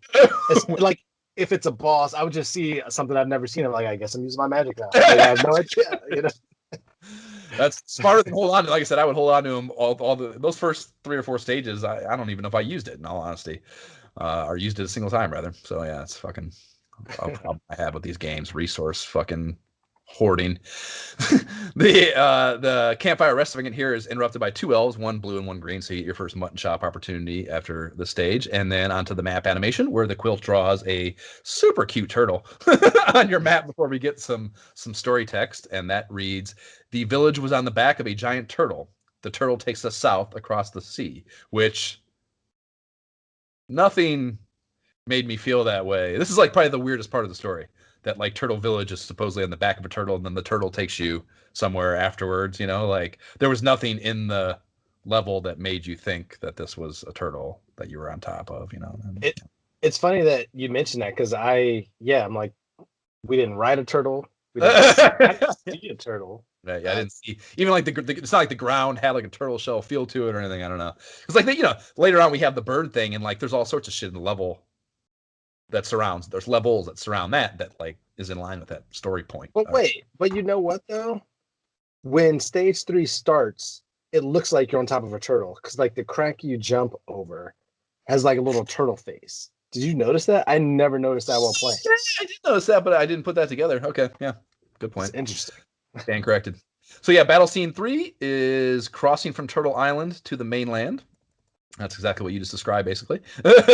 And the manual description for this is you'll have to cross a perilous bridge. Leap for distance. It's a long way to the bottom if you miss. And yeah, that's a hard jump to make for sure. Jump. Not Tell easy. you, man, you can do the dash. That's the only way to reliably get across it. Or save scum. That's what I did. And way hard. You gotta do a little bit of platforming to start, and just in general, I would say, and there's not a lot of it, thankfully, but the precise platforming and jumping in this game, not its strong suit at all. It's hard to tell exactly where your feet are, and this kind of, you know what? Remember when I mentioned in the mag episode how like your sprite just looks a little weird in relation to the rest of the game, enemy sprites and background, you know? And like whatever the fuck it is I'm talking about there is what makes the jumping a little harder. It just doesn't look right, you know? I'm not entirely sure that where your sprite hit detection of the end of that platform, I don't think it lines up perfectly with the actual, you know what I mean? I don't even know if it's that. I feel like just the jump, because it's such a high, like the arc of the jump, it's not like, it doesn't lend itself to the diagonal that you get in most like a Mario or Mega Man or something. It's just like this very high arcing, so it never feels right to try to jump across something. That's why I was like, nope, doing a dash. Yeah, the dash move. So yeah, this bridge looks fucking awesome though. The big stone fish and such acting as supports below, like a busted up wooden surface up top is a really cool. There's a range of different heights too, and that's another, as opposed to like the straight shot thing. This is one of the instances where you get a little bit of height variance too, to add some, just a different feel to the gameplay. And there's some customary grunts that lead things off before getting a spot to the bridge, or getting to a spot on the bridge. It has a door, and two twin brutes come out of that you saw, the mini bosses at the end of stage 1. And above the door, there's a plate that reads Deb above it. And we talked about it in the co-op. I have no idea what that's supposed to mean or allude to. You have to think probably some developer bullshit, but right. It's weird though, because maybe just me. Whenever I think Deb, I just think of like some woman, like this is Deb, like it's your aunt or something. Exactly. Like, you know, it's like what? Like I don't know what that could represent. Yeah, it's almost certainly either that or initials. It could easily be one of the because again, especially in the case of games where we don't get names in the credits, developers are more minded to try to plant those little things that the company man above them is not going to clock. So that's probably what it is. Oh, fighting these brute guys, I fucking got to give them one of the shoulders, one of the few times in the game where I used the shoulder. And the fact that they use that so much in their attack set, I felt so good about it. So I had that little give them your own medicine moment, and that was pretty fun. The boss battle here is against our first instance of those decked out knights in the full plate armor. He's got like a full length shield that's like shoulder to kneecap. So, heavily armored, and he's got a big ass sword with some serious range on it. So he also has a couple of minion grunts that I thought it was funny to me that the minion grunts had coordinated outfits in every case with these dudes. Their outfits coordinated with the lead guy, and I thought that was, I just pictured these guys in the castle at the start of their day, like trying on fucking shit together, to match. What do you guys think today? Was he red in this? I think his first one was red, or was he silver? Yeah, silver was the first one here. So yeah, that was funny to me. So then they come out of this big ornate wooden door with some other weird shit in iron plates to the left of it. There's 49-49, and then the one below it reads RD number 1, and like those are not initials for sure. Like, what the fuck are those alluding to? Like, it may, like, the only possibility I thought it was like this was like a battle arena of some kind, round 1, and it's like I don't know, but that wouldn't be, this is an old school castle. You wouldn't be able to fucking just like, it's not a dry erase board. They can just run out and fucking switch it up, So I don't know. As far as engaging this knight dude, like you absolutely, like, if you can stay disciplined, you can like get in close, like stay off his plane. That tried and true beat 'em up mechanic, basically, where you stay off his plane, get super close to him, pop up onto his plane, and then do the jump attack. And that's basically how I approach those dudes, because with the range on his sword, there was really no way to approach him head on. Yeah, I'm pretty sure I was actually on the dragon and just flamed him just burned him up, and it was super easy. Yeah. He has a ton of fucking life, though, so it's a long haul for sure, battling this guy.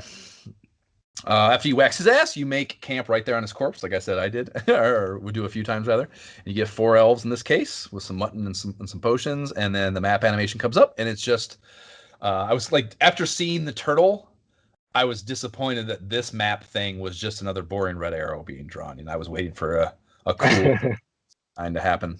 So that was a bit of a letdown. But the copy reads, "We have gone in close vicinity of the castle, but the way is packed by enemy lines. We must dare the fiend's path to reach the castle." And I presume they mean dope fiends. And do they? I know it's not the most compassionate thing to say, but I absolutely love dope heads, dude. My favorite episodes of Cops repeats are always the ones where they hassle drunks and dope fiends. Like, I don't know where you stand on that, but like, I absolutely fucking love watching, like, pulling over drunk drivers is always hysterical, and like rolling up on dope fiends doing some weird ass shit is always super entertaining. And thinking about that, have you ever heard of tweaker hunters? What? No, this sounds terrible. What kind of god awful? The people doing it know it too. Is my favorite, maybe my favorite part about it. But so it's a web series called Tweaker Hunters, and oh my gosh, I'm concerned. I think I randomly stumbled across their Instagram somehow, one way or another. But yeah, it's a web series, and they have the greatest log line in all of show business history, dude. Just a couple of dickheads filming drug addicts. That's their show synopsis. Like, need I say more? Oh, man. I know it makes me a terrible person maybe to enjoy, but oh my God, is it an entertaining watch for sure, you know? And yeah, these dudes just go around and fucking interact. Like, yeah, like, I don't know. It gets so, like, I don't know how grimy it gets sometimes.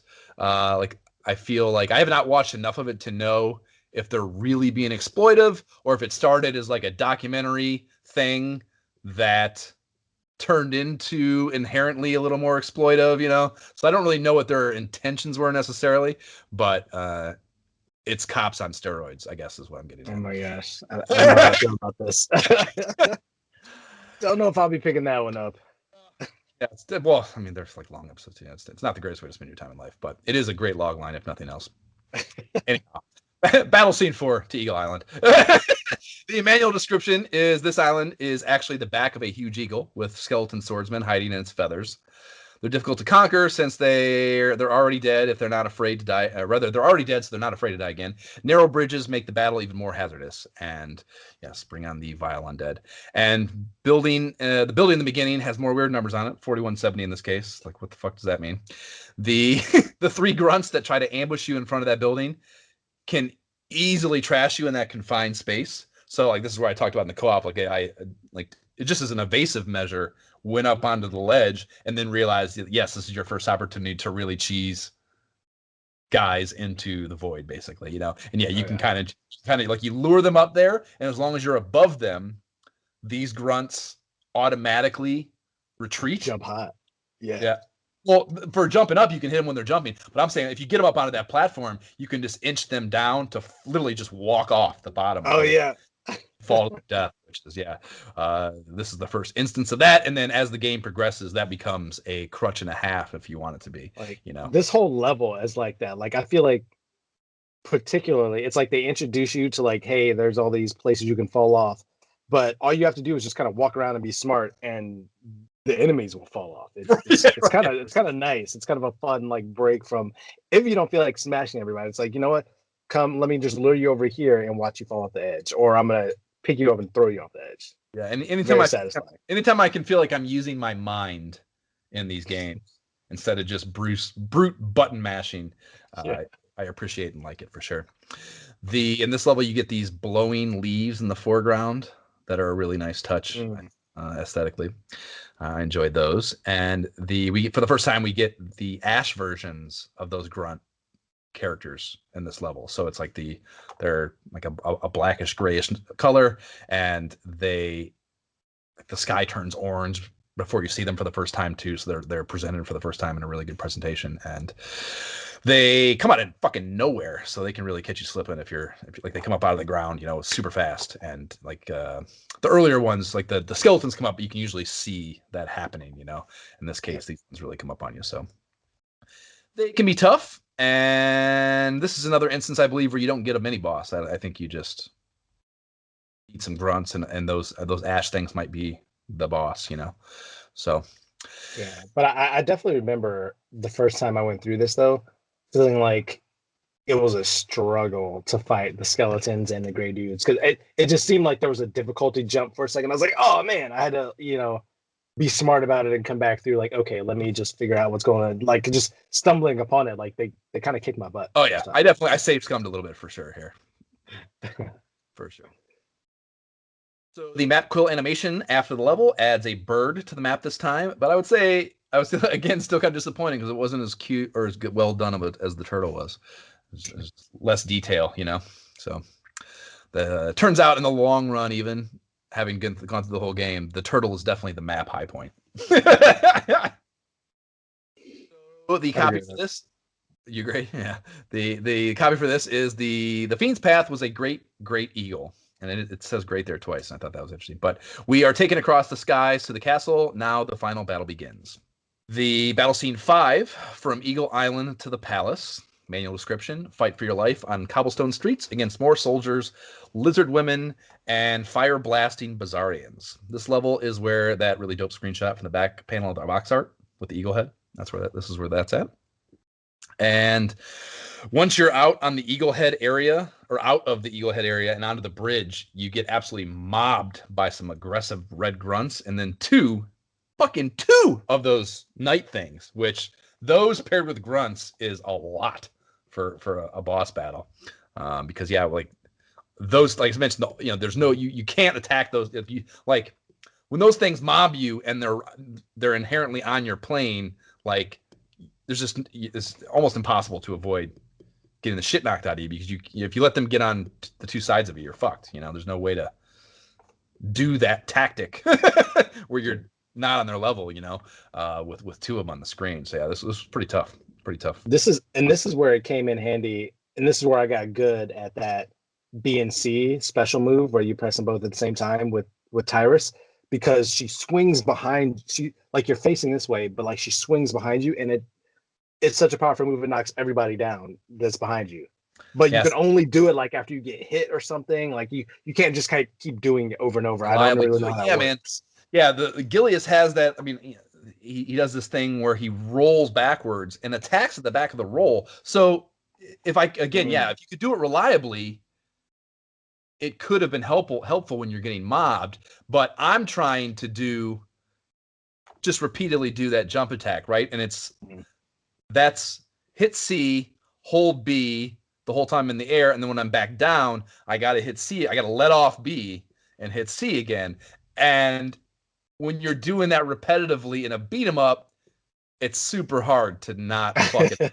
And if you would hit B and then C, it would do the roll. And obviously that roll is way different experience. You play Gilius co-op, like it's a way different timing thing than doing the jump attack. So like that was easily the thing about the game where I would get most frustrated, because he was not doing what I wanted him to do, even though it was my fault he was doing it.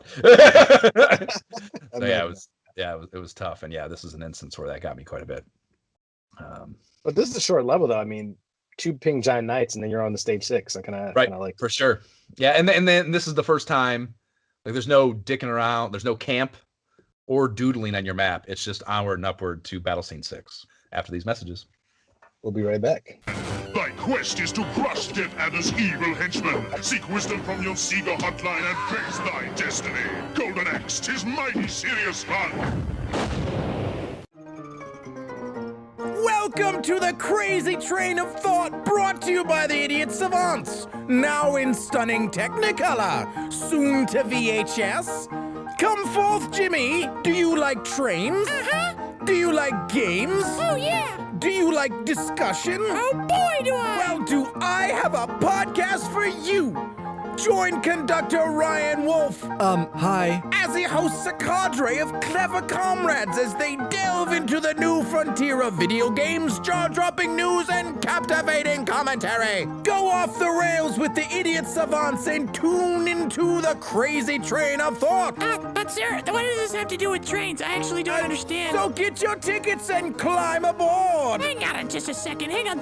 We haven't even mentioned trains. I mean, catch a ride. You usually start with Thomas the Train Engine and then forward up to the Industrial Revolution. Is this kid with anyone? I mean, we're leaving out the Transcontinental Where's Railroad, your mother? Vanderbilt, Trans-Siberian Please. Express, the Polar Where Express. is this child's parents? I don't even hear any bells. That was a super short and to the point Sega promo for what appeared to be the arcade version of the game, complete with extreme explosion ending. Gotta love that, man. Yeah, like anything in the 90s has got a fucking fireball at the end. It's great. High octane, turn it up. Yeah. Link it to that in the show notes, as it always is. And it was also followed by a little PSA for a podcast you should be added to your podcatcher list, the Crazy Train of Thought Pod. And they badger about video games on their show, mostly modern stuff, and have a really cool high octane, speaking of high octane energy, that I really dig. Their fuck to the rest of the English language ratio is right up my alley too, as you can probably tell from my sailor vernacular. So I dig that. Their promo too is pretty cool. I like how it's like a Carnival Barker theme to the promo, and that's super fun, considerably more interesting and entertaining than our drab 30-second deal that I sent them. So maybe we should do something better too after being inspired by theirs. But so I was messaging with their head idiot savant Ryan about swapping promos there, and I guess he looked up all my dumb shit on the internet and he saw the inordinate amount of Buffalo Bills shit I post, and it turns out he is a Bills fan as well. So we immediately made plans to go do karate in the garage together. And he suggested building bunk beds. So yeah, so it's we probably spent I don't know. We talked about it. He's like, yeah, let's do the promo, sure. And then we started talking about the Bills. It was just the promo was a foregone conclusion. Let's talk about the Buffalo Bills. Nice. Yeah, Bills fans are hilarious. I was just out the other day. I was out and about, and a guy rides by on his bike with a Bills shirt, and dude, it was instinctual. I didn't even think about it. I was just like, go Bills! It's like a go Bills within the Bills fan community is hi. It's just hello. And you'll say it to idiots and I don't talk to anyone, man. I talk to no one. I am in my own universe at all times. But if I see someone some Bills shit, we're having as much interaction as can be had. I love it. I was always that way whenever I would see Buckeyes fans traveling, consulting stuff. I'm in airports. You see somebody with Ohio State, it's immediately go Bucks. It's just yes, okay. For sure. So, Golden Axe on the Sega Genesis, we are in Battle Scene 6. This is called the Palace Gates. The manual description is Death Adder Jr. guards the Palace Gates. He's skilled at throwing sparking knots of electricity. Be quick. His weapon is difficult to avoid. Wait a fucking minute. It's specifically Junior in the manual. That's what I'm saying. That's why I was like, wait, Death Adder Jr. You're like, this is it's Death not, Adder. though. In the end credits, it's not. Actually, you know what? I told you. There's other discrepancies in the manual and the thing. So this is another one. This is just another incongruency. So it's Death Adder Jr. or Death Adder. One of those two. Yeah, whichever story you want to believe. I'm going with the game. The game has colorized descriptions to match with the yeah, exactly. Statistics, we know his height, his weight. So that description, coupled with the lack of intermediary nonsense projects, there's no camp, there's no elf thing. I got the vibe that this level might just be an arena battle, so I kind of expected what happened to happen. And can we just talk about that creative choice? The arch villain who's thinking, when I originally thought this was Death Adder Jr., I just thought it was a very interesting choice that you take this arch villain who's, the first time I heard that, when we were just talking in the MAG episode, I was like, that's such a cool villain name, Death Adder. It's fucking, that's a serious, legit thing. But they take that story and then just give him a kid and call him Junior. And to me, that's a hilarious creative choice. So random to me. It's you can tell that this was the end of the game in the arcade, but we just had to make a way for it to not be the end of the game. Precisely, right. And it to me, I almost, because I'm giving the game so much credit elsewhere, like, you know, part of me wants to go. It's just almost always take the lazy route back then. You know, just a few people. They got a fucking crazy deadline. They're overworked. There's like, I don't care. Just here's the solution. How can we make it work? You found a way to make it work? All right, we're done. You know, so like I know that is much more likely, but I want to believe that they made that conscious choice as a comedic one. You know what I mean? That they thought that was funny and did it for that reason, as opposed to taking the lazy way out. You know, so yeah, give them some credit. Yeah, that's why how I want to fucking roll with it. So the music here is absolutely fucking lit.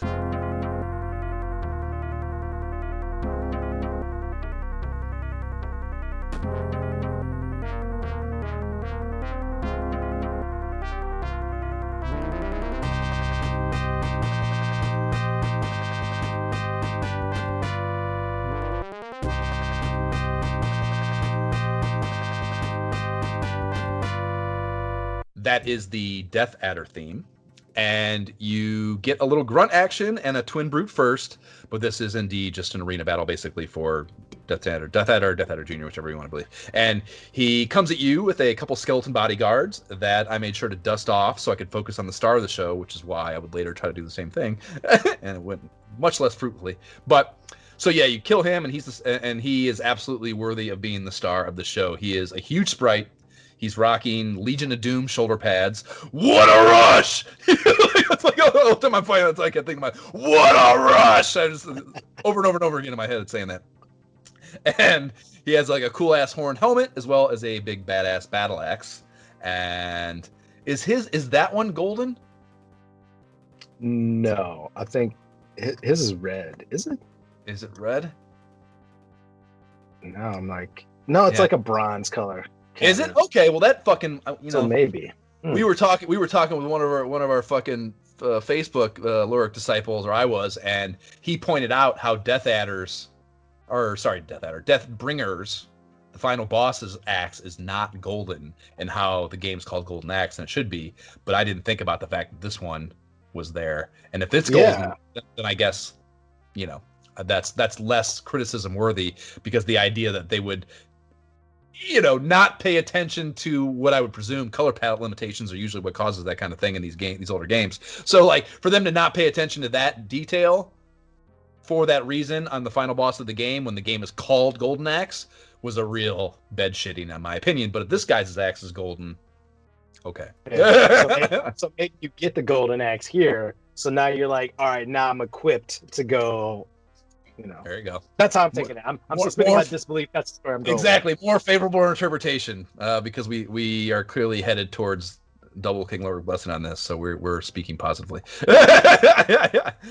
So, as the manual foretold, he has an electrical attack that involves him dropping to one knee and punching the ground, and from the impact of that, an electrical charge comes cruising across the ground towards you. And in this case, it's like a one direction. Later on, Deathbringer would introduce something a little more complicated, but it absolutely knocks on your ass if you don't leap over it, and it very much surprised me that it could travel on any angle. Like if he does it and you're not on his plane, it will go diagonal or it will go up, you know. And it caught me slipping like a motherfucker the first time. Yeah. It's funny. I didn't even. This was a non-fight to me. Like Really? Because I looked at the manual and it said kill him quickly. So I made sure to have like saved up special. I had my full dragon special. You know, I saved it for him, launched it on him, and then just dashed and it killed the skeletons. So they were not an issue. And so I just kicked him over and over until he died. So he got one lightning on, and that was it. Okay. Yeah, I once I got the skeletons out of the picture, which I didn't have. One, I don't think my potion could have done it in the first place. Two, I probably was saved up actually, because I never fucking used them, but I definitely had to deal with the skeletons, I recall for sure. And once those are out of the way though, I was able to pin this guy in a jump chop loop. Nice. Where because he has like that, when he goes down, he has a getting up beat. Pause when he kneels. Exactly, right. You can just whack his ass again. So I was able to reliably dust his ass off pretty easily once I got to just him. But when it was him and skeletons, was pretty fucked. That special move just eliminates them from the whole fight, and it makes it a whole nother thing. That's the advantage of having Tyrus, I guess. So you don't have my jump chop attack though. That is true. I could not land that reliably. Like every time I was trying, I would just get screwed up. I was like, forget this move. I'm not surprised. Like I said, the axe battlers I thought was nowhere near as effective either. So that's not surprising to hear that she would have a little bit of a weakness there. So after he dies, you get a hot little story moment, and the king and princess are lowered down on chains, and they had been hung up in the air and the king is hung by his feet and the princess by her wrists, and they drop down, and then she sprints over to tend to the king, and he's like sprawled out on the floor and begins chatting. Yeah, like I wasn't able to. Do you think it was the king or the princess talking to you? I wasn't sure because the king looks like he's kind of like incapacitated. Right, exactly. Yeah. So I kind of thought it was the princess. Like I assumed it was the king, but then I was like, maybe not. Who knows? Like they don't really. You can't really tell. Yeah, it's not. It does not have any contextual role indicators are not in there really. So whoever it is says, "Take my utmost gratitude for our rescue. I thank you and your courage. For it had rid of Death Adder and hideous plot." So, not the greatest translation there. But I have a feeling that he might have been taking orders. Come to think of it, not a few times did he disappear into that door. Will you not go into battle for me once again? And our boy GT exclaims back, in my case, yes, my lord. And then he immediately heads into the castle. So he's fucking gung-ho. So clearly he's taking orders. That is not Death Adder Jr. The manual is wrong. It is Death Adder who's taking orders from Deathbringer. Exactly. So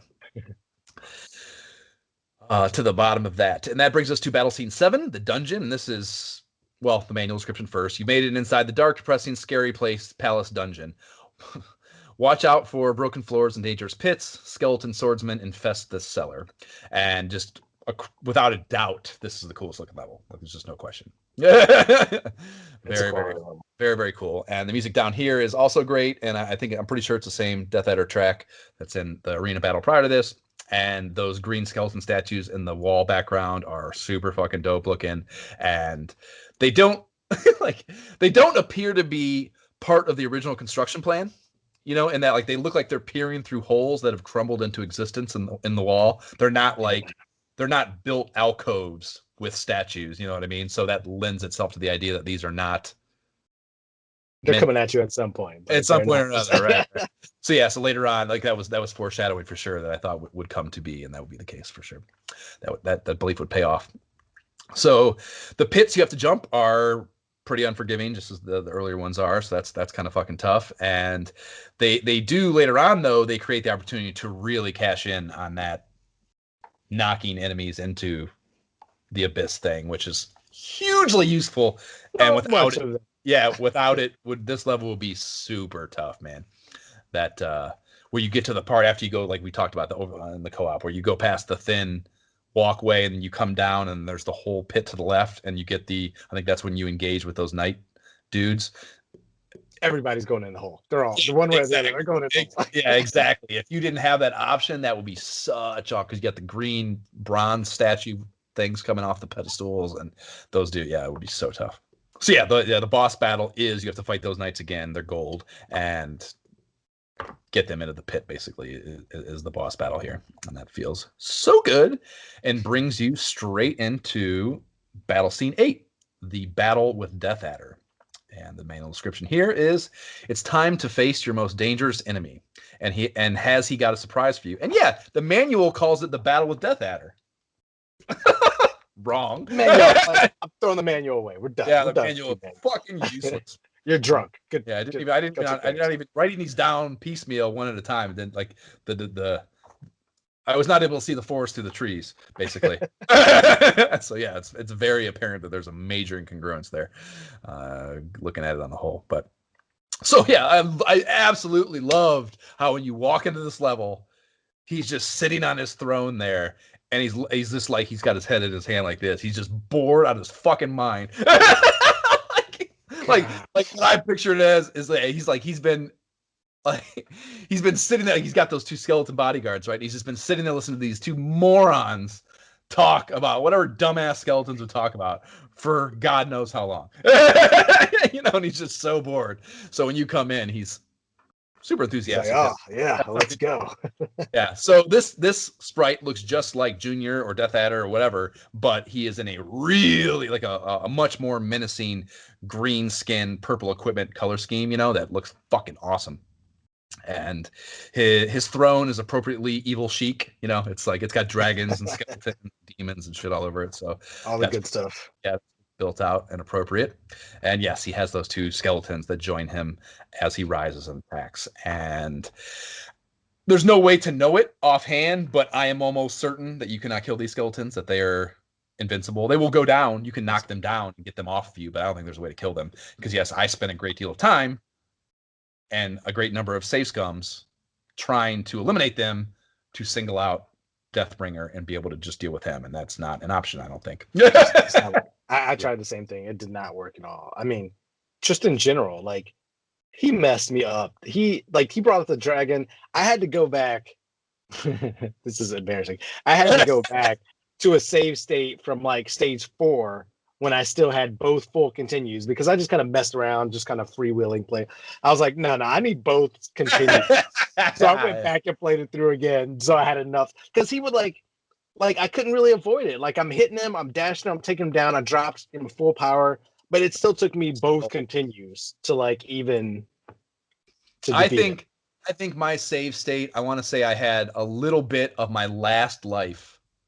I have the play vid, my boss battle play vid is up. I posted it, so that'll be there if you actually care enough to fucking verify me on this. But the not you, whoever would be calling our bluff on this. I want to say I had a little bit of life left on the last life, and then my full last continue is what I had. And I mean I don't, like an idiot probably, do not keep multiple save states, so I had no choice but to make that work, basically. Wow. It seemed impossible to me. Because I think I had one continue when I got there normally, and like nothing I could do would keep me alive long enough. Like I'm doing as much damage as I can, but his damage is more. I'm like, this is impossible. Like I don't know how to do this without my continues. Yeah. So yeah, I mean, I guess we'll get into his fucking power. His power attacks are absolutely ridiculous, man. So he does the ground pound thing to one knee, and this generates the electricity thing, but it goes in all 6 directions, and they travel outward to the edge of the screen and then come back in. So like, it's just a whole lot more to deal with, and you got to deal with it twice. And when you're dealing with that and you have to jump out, you want to jump, of course, as they pass under you, and to have the skeletons fucking coming in and messing with you both sides at the same time. Yeah, it's super tough. And then, if that lands on you and knocks you down, that's when he does the dragon attack while you're on the ground. So you get double whammied when that happens. And the dragon always attack, a loss. Exactly. The dragon attack just fragged you. Like however much life you got, you're dead, and you're going to the next life. So just a brutally punitive attack cycle for him. And the best approach is to, like, when he does the pound thing, if you attack him while those are out, the charges disappear. So like it distracts him and ruins the spell or whatever. So like that is the best approach to maintaining like a flow with him. And then the difficulty is really, because that's not too hard to do, really. The difficulty gets imposed by the skeletons, of course, and they're constantly doing their running jump thing with the fucking shields, and those knock you down in one hit, and then once you're down, he fucking gets you, and then he hits you with it's just like a fucking chain. You get hit once, it's over. Like you get hit once, you basically lost a life. Like that's what's happening. Super tough, and he has that sweeping fire, those sweeping fire and sweeping electricity attacks he'll pepper you with if he clocks your, like if he gets you with an axe attack, he'll use those next, you know what I mean? So just, either way, there's multiple chain reaction options, and if you get hit by anything, it can really fuck you. So yeah, pretty tough, man. I would say, it ended up taking me, I want to say maybe 10 or so save scum tries, and it was largely because of those skeletons. Like once I decided that I couldn't get rid of those and started just focusing in on him, it was probably only another like 2 or 3 times, I think, before. And like, I had no faith. I thought I was fucked. Like I was doing it, and then I changed that tactic, or I changed my approach up, and I still died again, and maybe again, and I was like, there's just no way I'm never gonna beat this dude. I was, like, fuck, like I'm gonna have to. I don't know what I'm gonna do. Maybe just not beat him. I don't know. Like I'm not gonna spend my life trying to be Death Adder here. And yeah, like when he died, it completely caught me off. I was like, oh shit. It's not like there's a life meter or anything. So Exactly, I was the same way. I was because I'm like, the axe is in the air. Yeah, sure, for sure. Yeah, really good. So when you do kill him, it's like there's a really cool little animation. Like he goes down and like kind of like a little bit of a slow motion deal onto his back, and then his axe flies up in the air, spinning, and then comes down and lands lodged right in his chest. And that is, I don't know, I'm not sure I can think of a game from this era that had a better final boss death animation. It's pretty. I like that. It reminds me of like if you look at Avengers Infinity War when Thor puts the axe in Thanos' chest, like it just reminds me of that. Like it's just a fun cinematic. For sure. So yeah, and this also is why I feel the way I do about the skeletons, because when the skeletons just fuck off when that happens, like they just disappear. I don't even think you see them go down. I think they just disappear. They're just gone. So yeah, it's that's all the more testament to. I don't think they are killable. And from that, the screen dips to white before your sprite comes walking back out of the palace gate to return to the king and princess, who haven't moved since you left them out there in the courtyard. And this is, I kind of thought, I got the vibe that it was the princess speaking to me here a little more, certainly. So, like, based on how you're addressed at the top. So, thank you, gallant one. Although, I don't know, as I say this now, I feel like it could be the king. It's more unisex to me now than at the time. So, however the case, they say, thank you, gallant one. Now the people will be able to live, to build, to prosper in peace. May you be titled the Grand Master. And in fact, they's titling you. It's got to be the king. Come to think of it. Maybe the king, yeah. May you be titled the Grand Master Guardians of the Kingdom. Now prepare for a feast. Grand feast to praise your act of bravery and deeds of courage, which is a little redundant, I think. But you then cut to our last look at the map, where the quill pin writes Fiend in the top left corner, and I fucking absolutely love that. The map copy for this is, finally, you have defeated all of the evil clan.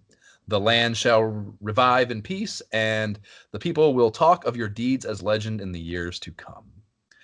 And then we move on to our credits. The peppy credit tune rips in.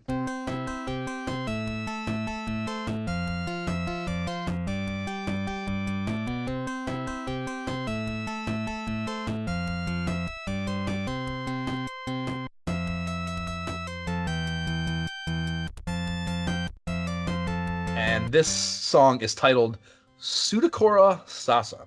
And I tried to translate this. The best I could find was Helter Skelter right away. So I'm almost sure that that's not exactly right. But in any event, cool song. And we start with a black card that says cast, dead center. And they then proceed to go through one of the weirder things like this I've ever seen in a video game as far as in-credit sequences go. 3 to a screen at a time, we go through each enemy character in the entire game, and not just each character, but each different iteration of them. So, just the color differences, basically. Henninger is the bald dude with the headband and the mace. He's the first grunt you come up against in Battle Scene 1, and they have, on this first screen, Henninger Silver, Henninger Purple, Henninger Red, and they're listed as separate entries on the first card, and then they list the stats for each one, right? So they have height, weight, and then an A through D grading scale for both their attack and movement levels, right? So obviously those change from iteration to iteration of each type of grunt. So, that makes sense. But it's weird to me how they have the height and weight, which are all the same for most of them anyways. Like most of them. Yeah, the Henningers are 5'10" and 178 pounds, and like all the colored ones are the exact same thing. So why bother? Except for like the bronze. Like the bronze one is 267 pounds. So it's interesting that super heavy. Those and then the shadow one's question mark, which is cool too. But I just I know it's still cool and it's cool and interesting. And if anything else, or not anything else, it's original. So That's interesting, but there's just, I don't know, something about it. It was so long, and I was just like, I guess I guess maybe I was thinking about it maybe from the developer's perspective. Like, this took time and effort. You know what? I remember it. This is why I think it's been done before. In Super Mario 3, I think. It's either Super Mario 3 or Super Mario World. Like, this similar thing is done. Obviously, there's not an attack or move level. That level of detail is extra, next level, and I love that. But they definitely, in one of those Super Marios, there's definitely at the end, it's like 3 enemies to a screen. But like, this is different, obviously, because it's like, and you only have a couple different grunts, but they're just a bunch of different colors. But it adds that extra level of like realism role play, if that's your thing. Like, This is a shadow one, so there's no weight. This is the gold one, so it's heavy as fuck. And you using Mario as a reference, my immediate thought to that is that, like, yeah, that's their like champion franchise, and then immediately my mind goes to, well, yes, that's what Sega was doing here. This is their champion. Makes a lot of sense. So yeah, that's a good comparison, I suppose. So many of the character names here are not what they're described as in the manual copy, and this is another incongruence. So the lizard women have names like Storage Naya, and Strobaya. So those are different. And the twin brutes are called a range of things that are all pretty fun. I think there's the Bad Brothers, there's Sergeant Malt and Sergeant Hop, and like, when we were playing the co-op, like, it did not click to me that was beer minded, so that's funny. And they look like the kind of guys that would enjoy beer, so Right. There's General Heartland. I thought that one was a little weird and not real sure what they might have been getting at with that one, but they are all listed at 8 foot 3 inches. That's an interesting statistic for them. And the Knight dudes all have military ranks and the last name Bitter, so Lieutenant Bitter, Sergeant Bitter, Colonel Bitter, etc. And that's super fun because they're I don't know, they're like, can't see their face, super serious, I dig that. Those dudes are 6 foot 11 inches. And so here are the names. The chicken stinger Bizarrians are called chicken legs. So chicken legs, which is even weirder. It's come on. Yeah. They might as well have just left it called chicken stinger and just made it an actual exact same thing. Exactly. Don't try to make it separate. Just keep it the same. Yeah, exactly. Which almost makes you wonder, like, we're giving them all this praise for being deliberate there. Like, yes, like, just reuse the asset, but they don't take the time. Like, they're not reusing the asset because they want to, as an homage. They're reusing the asset just because they don't want to do work. So that's probably, like, we need something else. We need another mount. Throw that in there. That's a great one. That's great. Yeah. And if they, whatever. So yeah, the villagers are credited too. And despite being just extras, I thought, like, thinking about, they called it cast, so they're equating this to a movie. And the villagers are just extras. Extras would be credited, so they go the extra mile with the credits with these. But yeah, they're oddly tiny. The dudes are 3 feet tall. The women are 4 feet tall. So that's another situation where, well, I don't know, because that's in game. That's not a manual thing, Yeah. Interesting. So, whatever. So this is where we really learned that the Death Adder situation is totally fucking all over the place between the manual. So yeah, they list Death Adder Jr. He's blue. He's got a blue costume on, and I didn't recall ever fighting that dude. So I'm sitting there, we're going through the credits. I'm like, whoa, hold on. Who the fuck is this guy? Right, exactly. And then Death Adder is red, and that's who I thought Death Adder Jr. was. And then Deathbringer is the badass purple and green final boss, who is obviously who I thought Death Adder was. So yeah, I'm pretty sure it's just a version. All of them are listed at 8 foot 3 inches. So those dudes are big as fuck also. And last but not least, we get the specs on our heroes. Axe Battler is 5'10", is an even 200 on weight. Tyra Slayer is 5'8", and her weight is unknown, which is a nice comedic nod to never asking a woman her weight. I thought that was cool. And old GT is 5'3" and $151. So he's a stout little fucker. And we cut from there to the developer credits, and this is, we talked about in the co-op too, but super fucking fun. This is so well done and so fun. The heroes are all up on a bridge with an orange cloud sky behind them, like the kind of sunsetty deal. And I assumed that this would only be, in my case, because I played as GT, but we found out that's not the case, and you confirmed it. But Axe and Tyrus are lounging on in their camp resting pose in the background, and GT walks out from screen left, and then one of the grunt enemies, the long moan, they're called, walks out from screen right, and he's the guy with the spiked club, right? And he stands there and he waits, and then GT lobs out what I thought originally was just a ball of nothing in particular, and then he lobs that over to the long moan guy, hits it with his club, it flies up into the air, and then turns into the credit. And then I was like, stop framing it to write things down about the credits after I recorded it, and I realized that the ball that GT is throwing out is actually letters that are all clumped up in like kind of an indiscernible clump, which is just super cool way to do credits and very, very fun. Even without that part of it, if it was just the baseball thing, that would be cool. But it's a lot of time they spent post game. A lot of time. For sure. So that's fucking pretty cool. The credits are all of the nonsensical variety as opposed to actual humans' names. The ones I thought notable, Vinyl Boy is listed as an assistant programmer. Bros 400 is the director. So the director didn't even get credited. That's extreme. And Opa Opa is the assistant director, and that's like their OG mascot, you know. And then Team Shinobi is listed for arcade design. So that was, to me, it did not occur to me that they might name their design teams. You know, that's kind of interesting. Yeah. You got me looking up, like trying to think what the name, like did Nintendo have cool names for theirs? And they don't. It's just like R&D1 is like their main, like Sega, or not Sega, but Mario and Zelda team, and I think they do some Android too. So like their big flagships have like a dedicated team, but it's never had a cool name. And then Axe and Tyrus get off their ass, and they join GT in the foreground, and they all toss up a potion into the air, off screen, and then what comes down is the letters END to mark the end. And psych, that's not the end. They reveal that they have been keeping score this whole time, the sneaky little fuckers. I'm like, yeah, this totally caught me off guard. So you have a total score and the number of lives you went through, a strength rating, and then a tiered scoreboard that lets you know how you did in relation to, I guess, what's possible score-wise. And that's pretty fucking cool. So I'm glad you dug it back up, Jay. I was upset we're going to be able to compare these, so I'm looking forward to comparing them. How did you do, Jay? My total score is 210.3. I got used player 12. I think that's all the players. And strength 47.5, which puts me on the B class, as in boy. Okay. What about you? My total score was 348.50. Wow, look at you. Lives 11 use. So I guess I didn't get through the last one. And then I didn't even think of that, how there would be a 12 max. You're right. And the strength is 61.6. Okay. And this was class A double plus. Nice. Look at you. Yeah. That all sounds really impressive, Jay, but I scummed a fucking ton.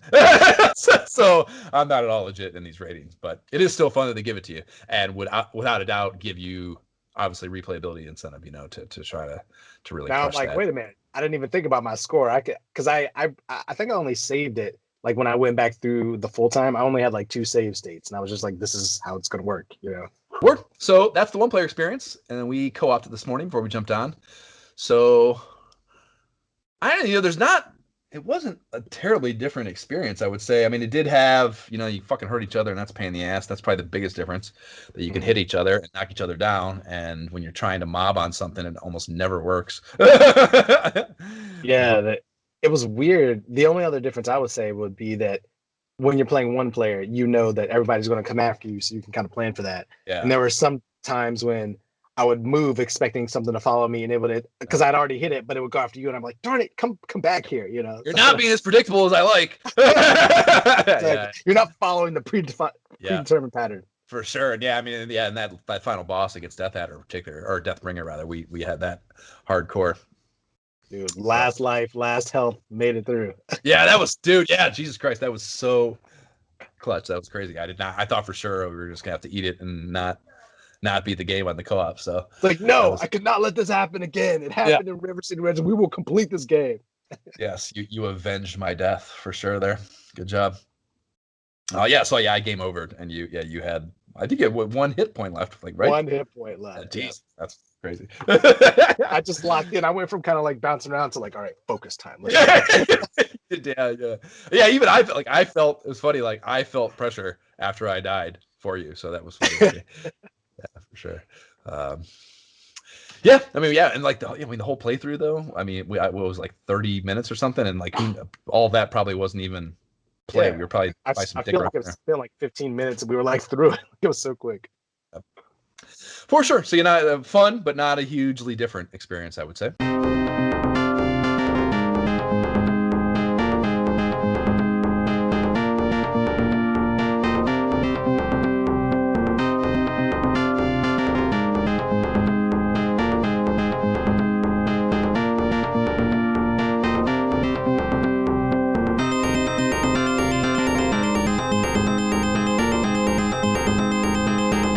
That is the Path of Fiend theme, bringing us into the verdict. I don't know if there's much suspense here. What do you think, Josh? I feel like, if only because King Lorik can understand this king's plight. So, viscerally, because of his lost princess as well, that I feel like there's just no chance that he wouldn't give it his blessing, even on that regard. But even within the other criteria with which we determine this, I think it is also valid, or it's also deserving, rather. It's kind of everything you could really want out of a game of this type, I think, the stages, or battle scenes, if you will, are shockingly short. That would probably be one of the biggest criticisms if you were really mining for one. And, you can, and I definitely did, lean on that jump attack almost exclusively as my offensive strategy. So, it would be nice if I had felt incentivized to diversify my strategy a little more, and it's funny that I felt that too, but also about the dash, about a completely different move. Right. It's funny, saying that there is that could have been what they were doing in adding that role, basically giving the counter result of those same buttons being overused, something that would totally fuck you, could very well have been exactly that, so maybe even that criticism is not valid.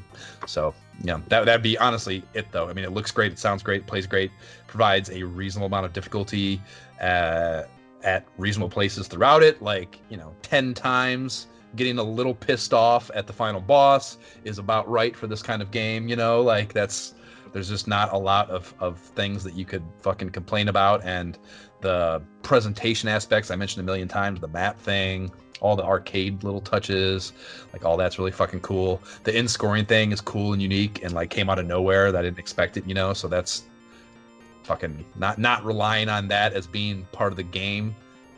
That you're always watching score on screen and you're trying to incentivize the maximum, basically not in this, maximizing execution outside of the story world is kind of what scores do to a game like this, and I think that was a good choice, narratively. So, yeah, to me, it's kind of a no-brainer on King Lorik's Blessing, I think. Yeah, I have to agree, man. The graphics were great. I played with the dwarf as well as with Tiras, and Tiras is fun, obviously, from visually as a man. It's fun to watch her walk around. But the sprites, you could tell in the directions, when she turns to the right and moves forward versus the left. There's different. You can tell there was a lot of design effort into those sprites, and it's really well done. Obviously, the change in animations for when you have your magic at the lowest level versus the maximum level. Again, you mentioned it. The end credit scenes were great.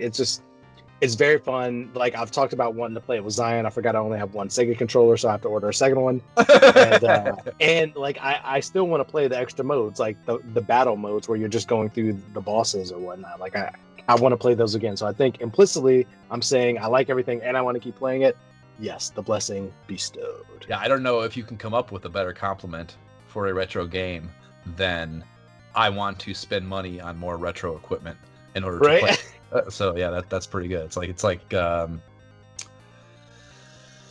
Zoom, immediately I'm buying the cartridge. I want to be able to play this on my system immediately, on my TV with another person. Yeah, there's no better compliment, I don't think, for a game like this. So that is Golden Axe on the Sega Genesis, and it's in the books in the ISOH Gamepedia, if you will. Next up on the mag front is GamePro number 7, and that will, I don't want to say most likely, come after our next swing at our ongoing Ultimate Exodus side quest, because it may take us a little longer to get anywhere worth talking about based on how it's kind of feeling in the chat, you know. But that's the beauty of what we're doing here. We don't make any promises, so it could be anything. People are fine. It's amazing to me, like, you know, just, you know, the fucking that review, like the idea that there's enough of an audience out there to attract them to our podcast and hook them in, no less, with our podcast. It's crazy to me because this game is fucking insane. Right. I'm like, do we want to continue this game? Oh, you guys, people are talking about it. Oh, God, I won't let us quit. I won't let us do it. I'm sorry. I thought, like I told you last night, I thought I had a breakthrough, but I still, like, I will insist that I did kind of a breakthrough. But I spent 5 or 6 hours and didn't actually have the breakthrough that I thought I was about to have. But I think it's happening. I'm probably gonna play while I edit the pod here some more and hopefully get it done. So I am making some progress. So we may do that next. We may do a game episode or a mag ep. Who the fuck knows? You can subscribe to the pod on the platform provided by whatever dumbass company that serves up your pottery if you want to find out and be made aware of whatever the fuck that episode ends up being. And whatever platform that is, please rate and leave positive shit for it on that platform. And the website is nyehentertainment.com/ISOHpod. You can email us directly at isohpodcast@gmail.com. You can follow the pod and badger with us on the Facebook page, and as well as the subreddit, actually on Reddit. And you can, the link to the YouTube gameplay videos playlist, our co-ops, the boss battles, our King Lork videos, all that bullshit will be in our show notes as well. Jay, what are your socials? My gamer tag is GentlemanJB without the second E, and that's also where you can find me active on the socials, Facebook, and Reddit. And my Instagram is @myshipkeyisbroke. My Twitter is @JoshFolan. My gamer tag is 2 Minutes Odd. Okay, bye. Bye.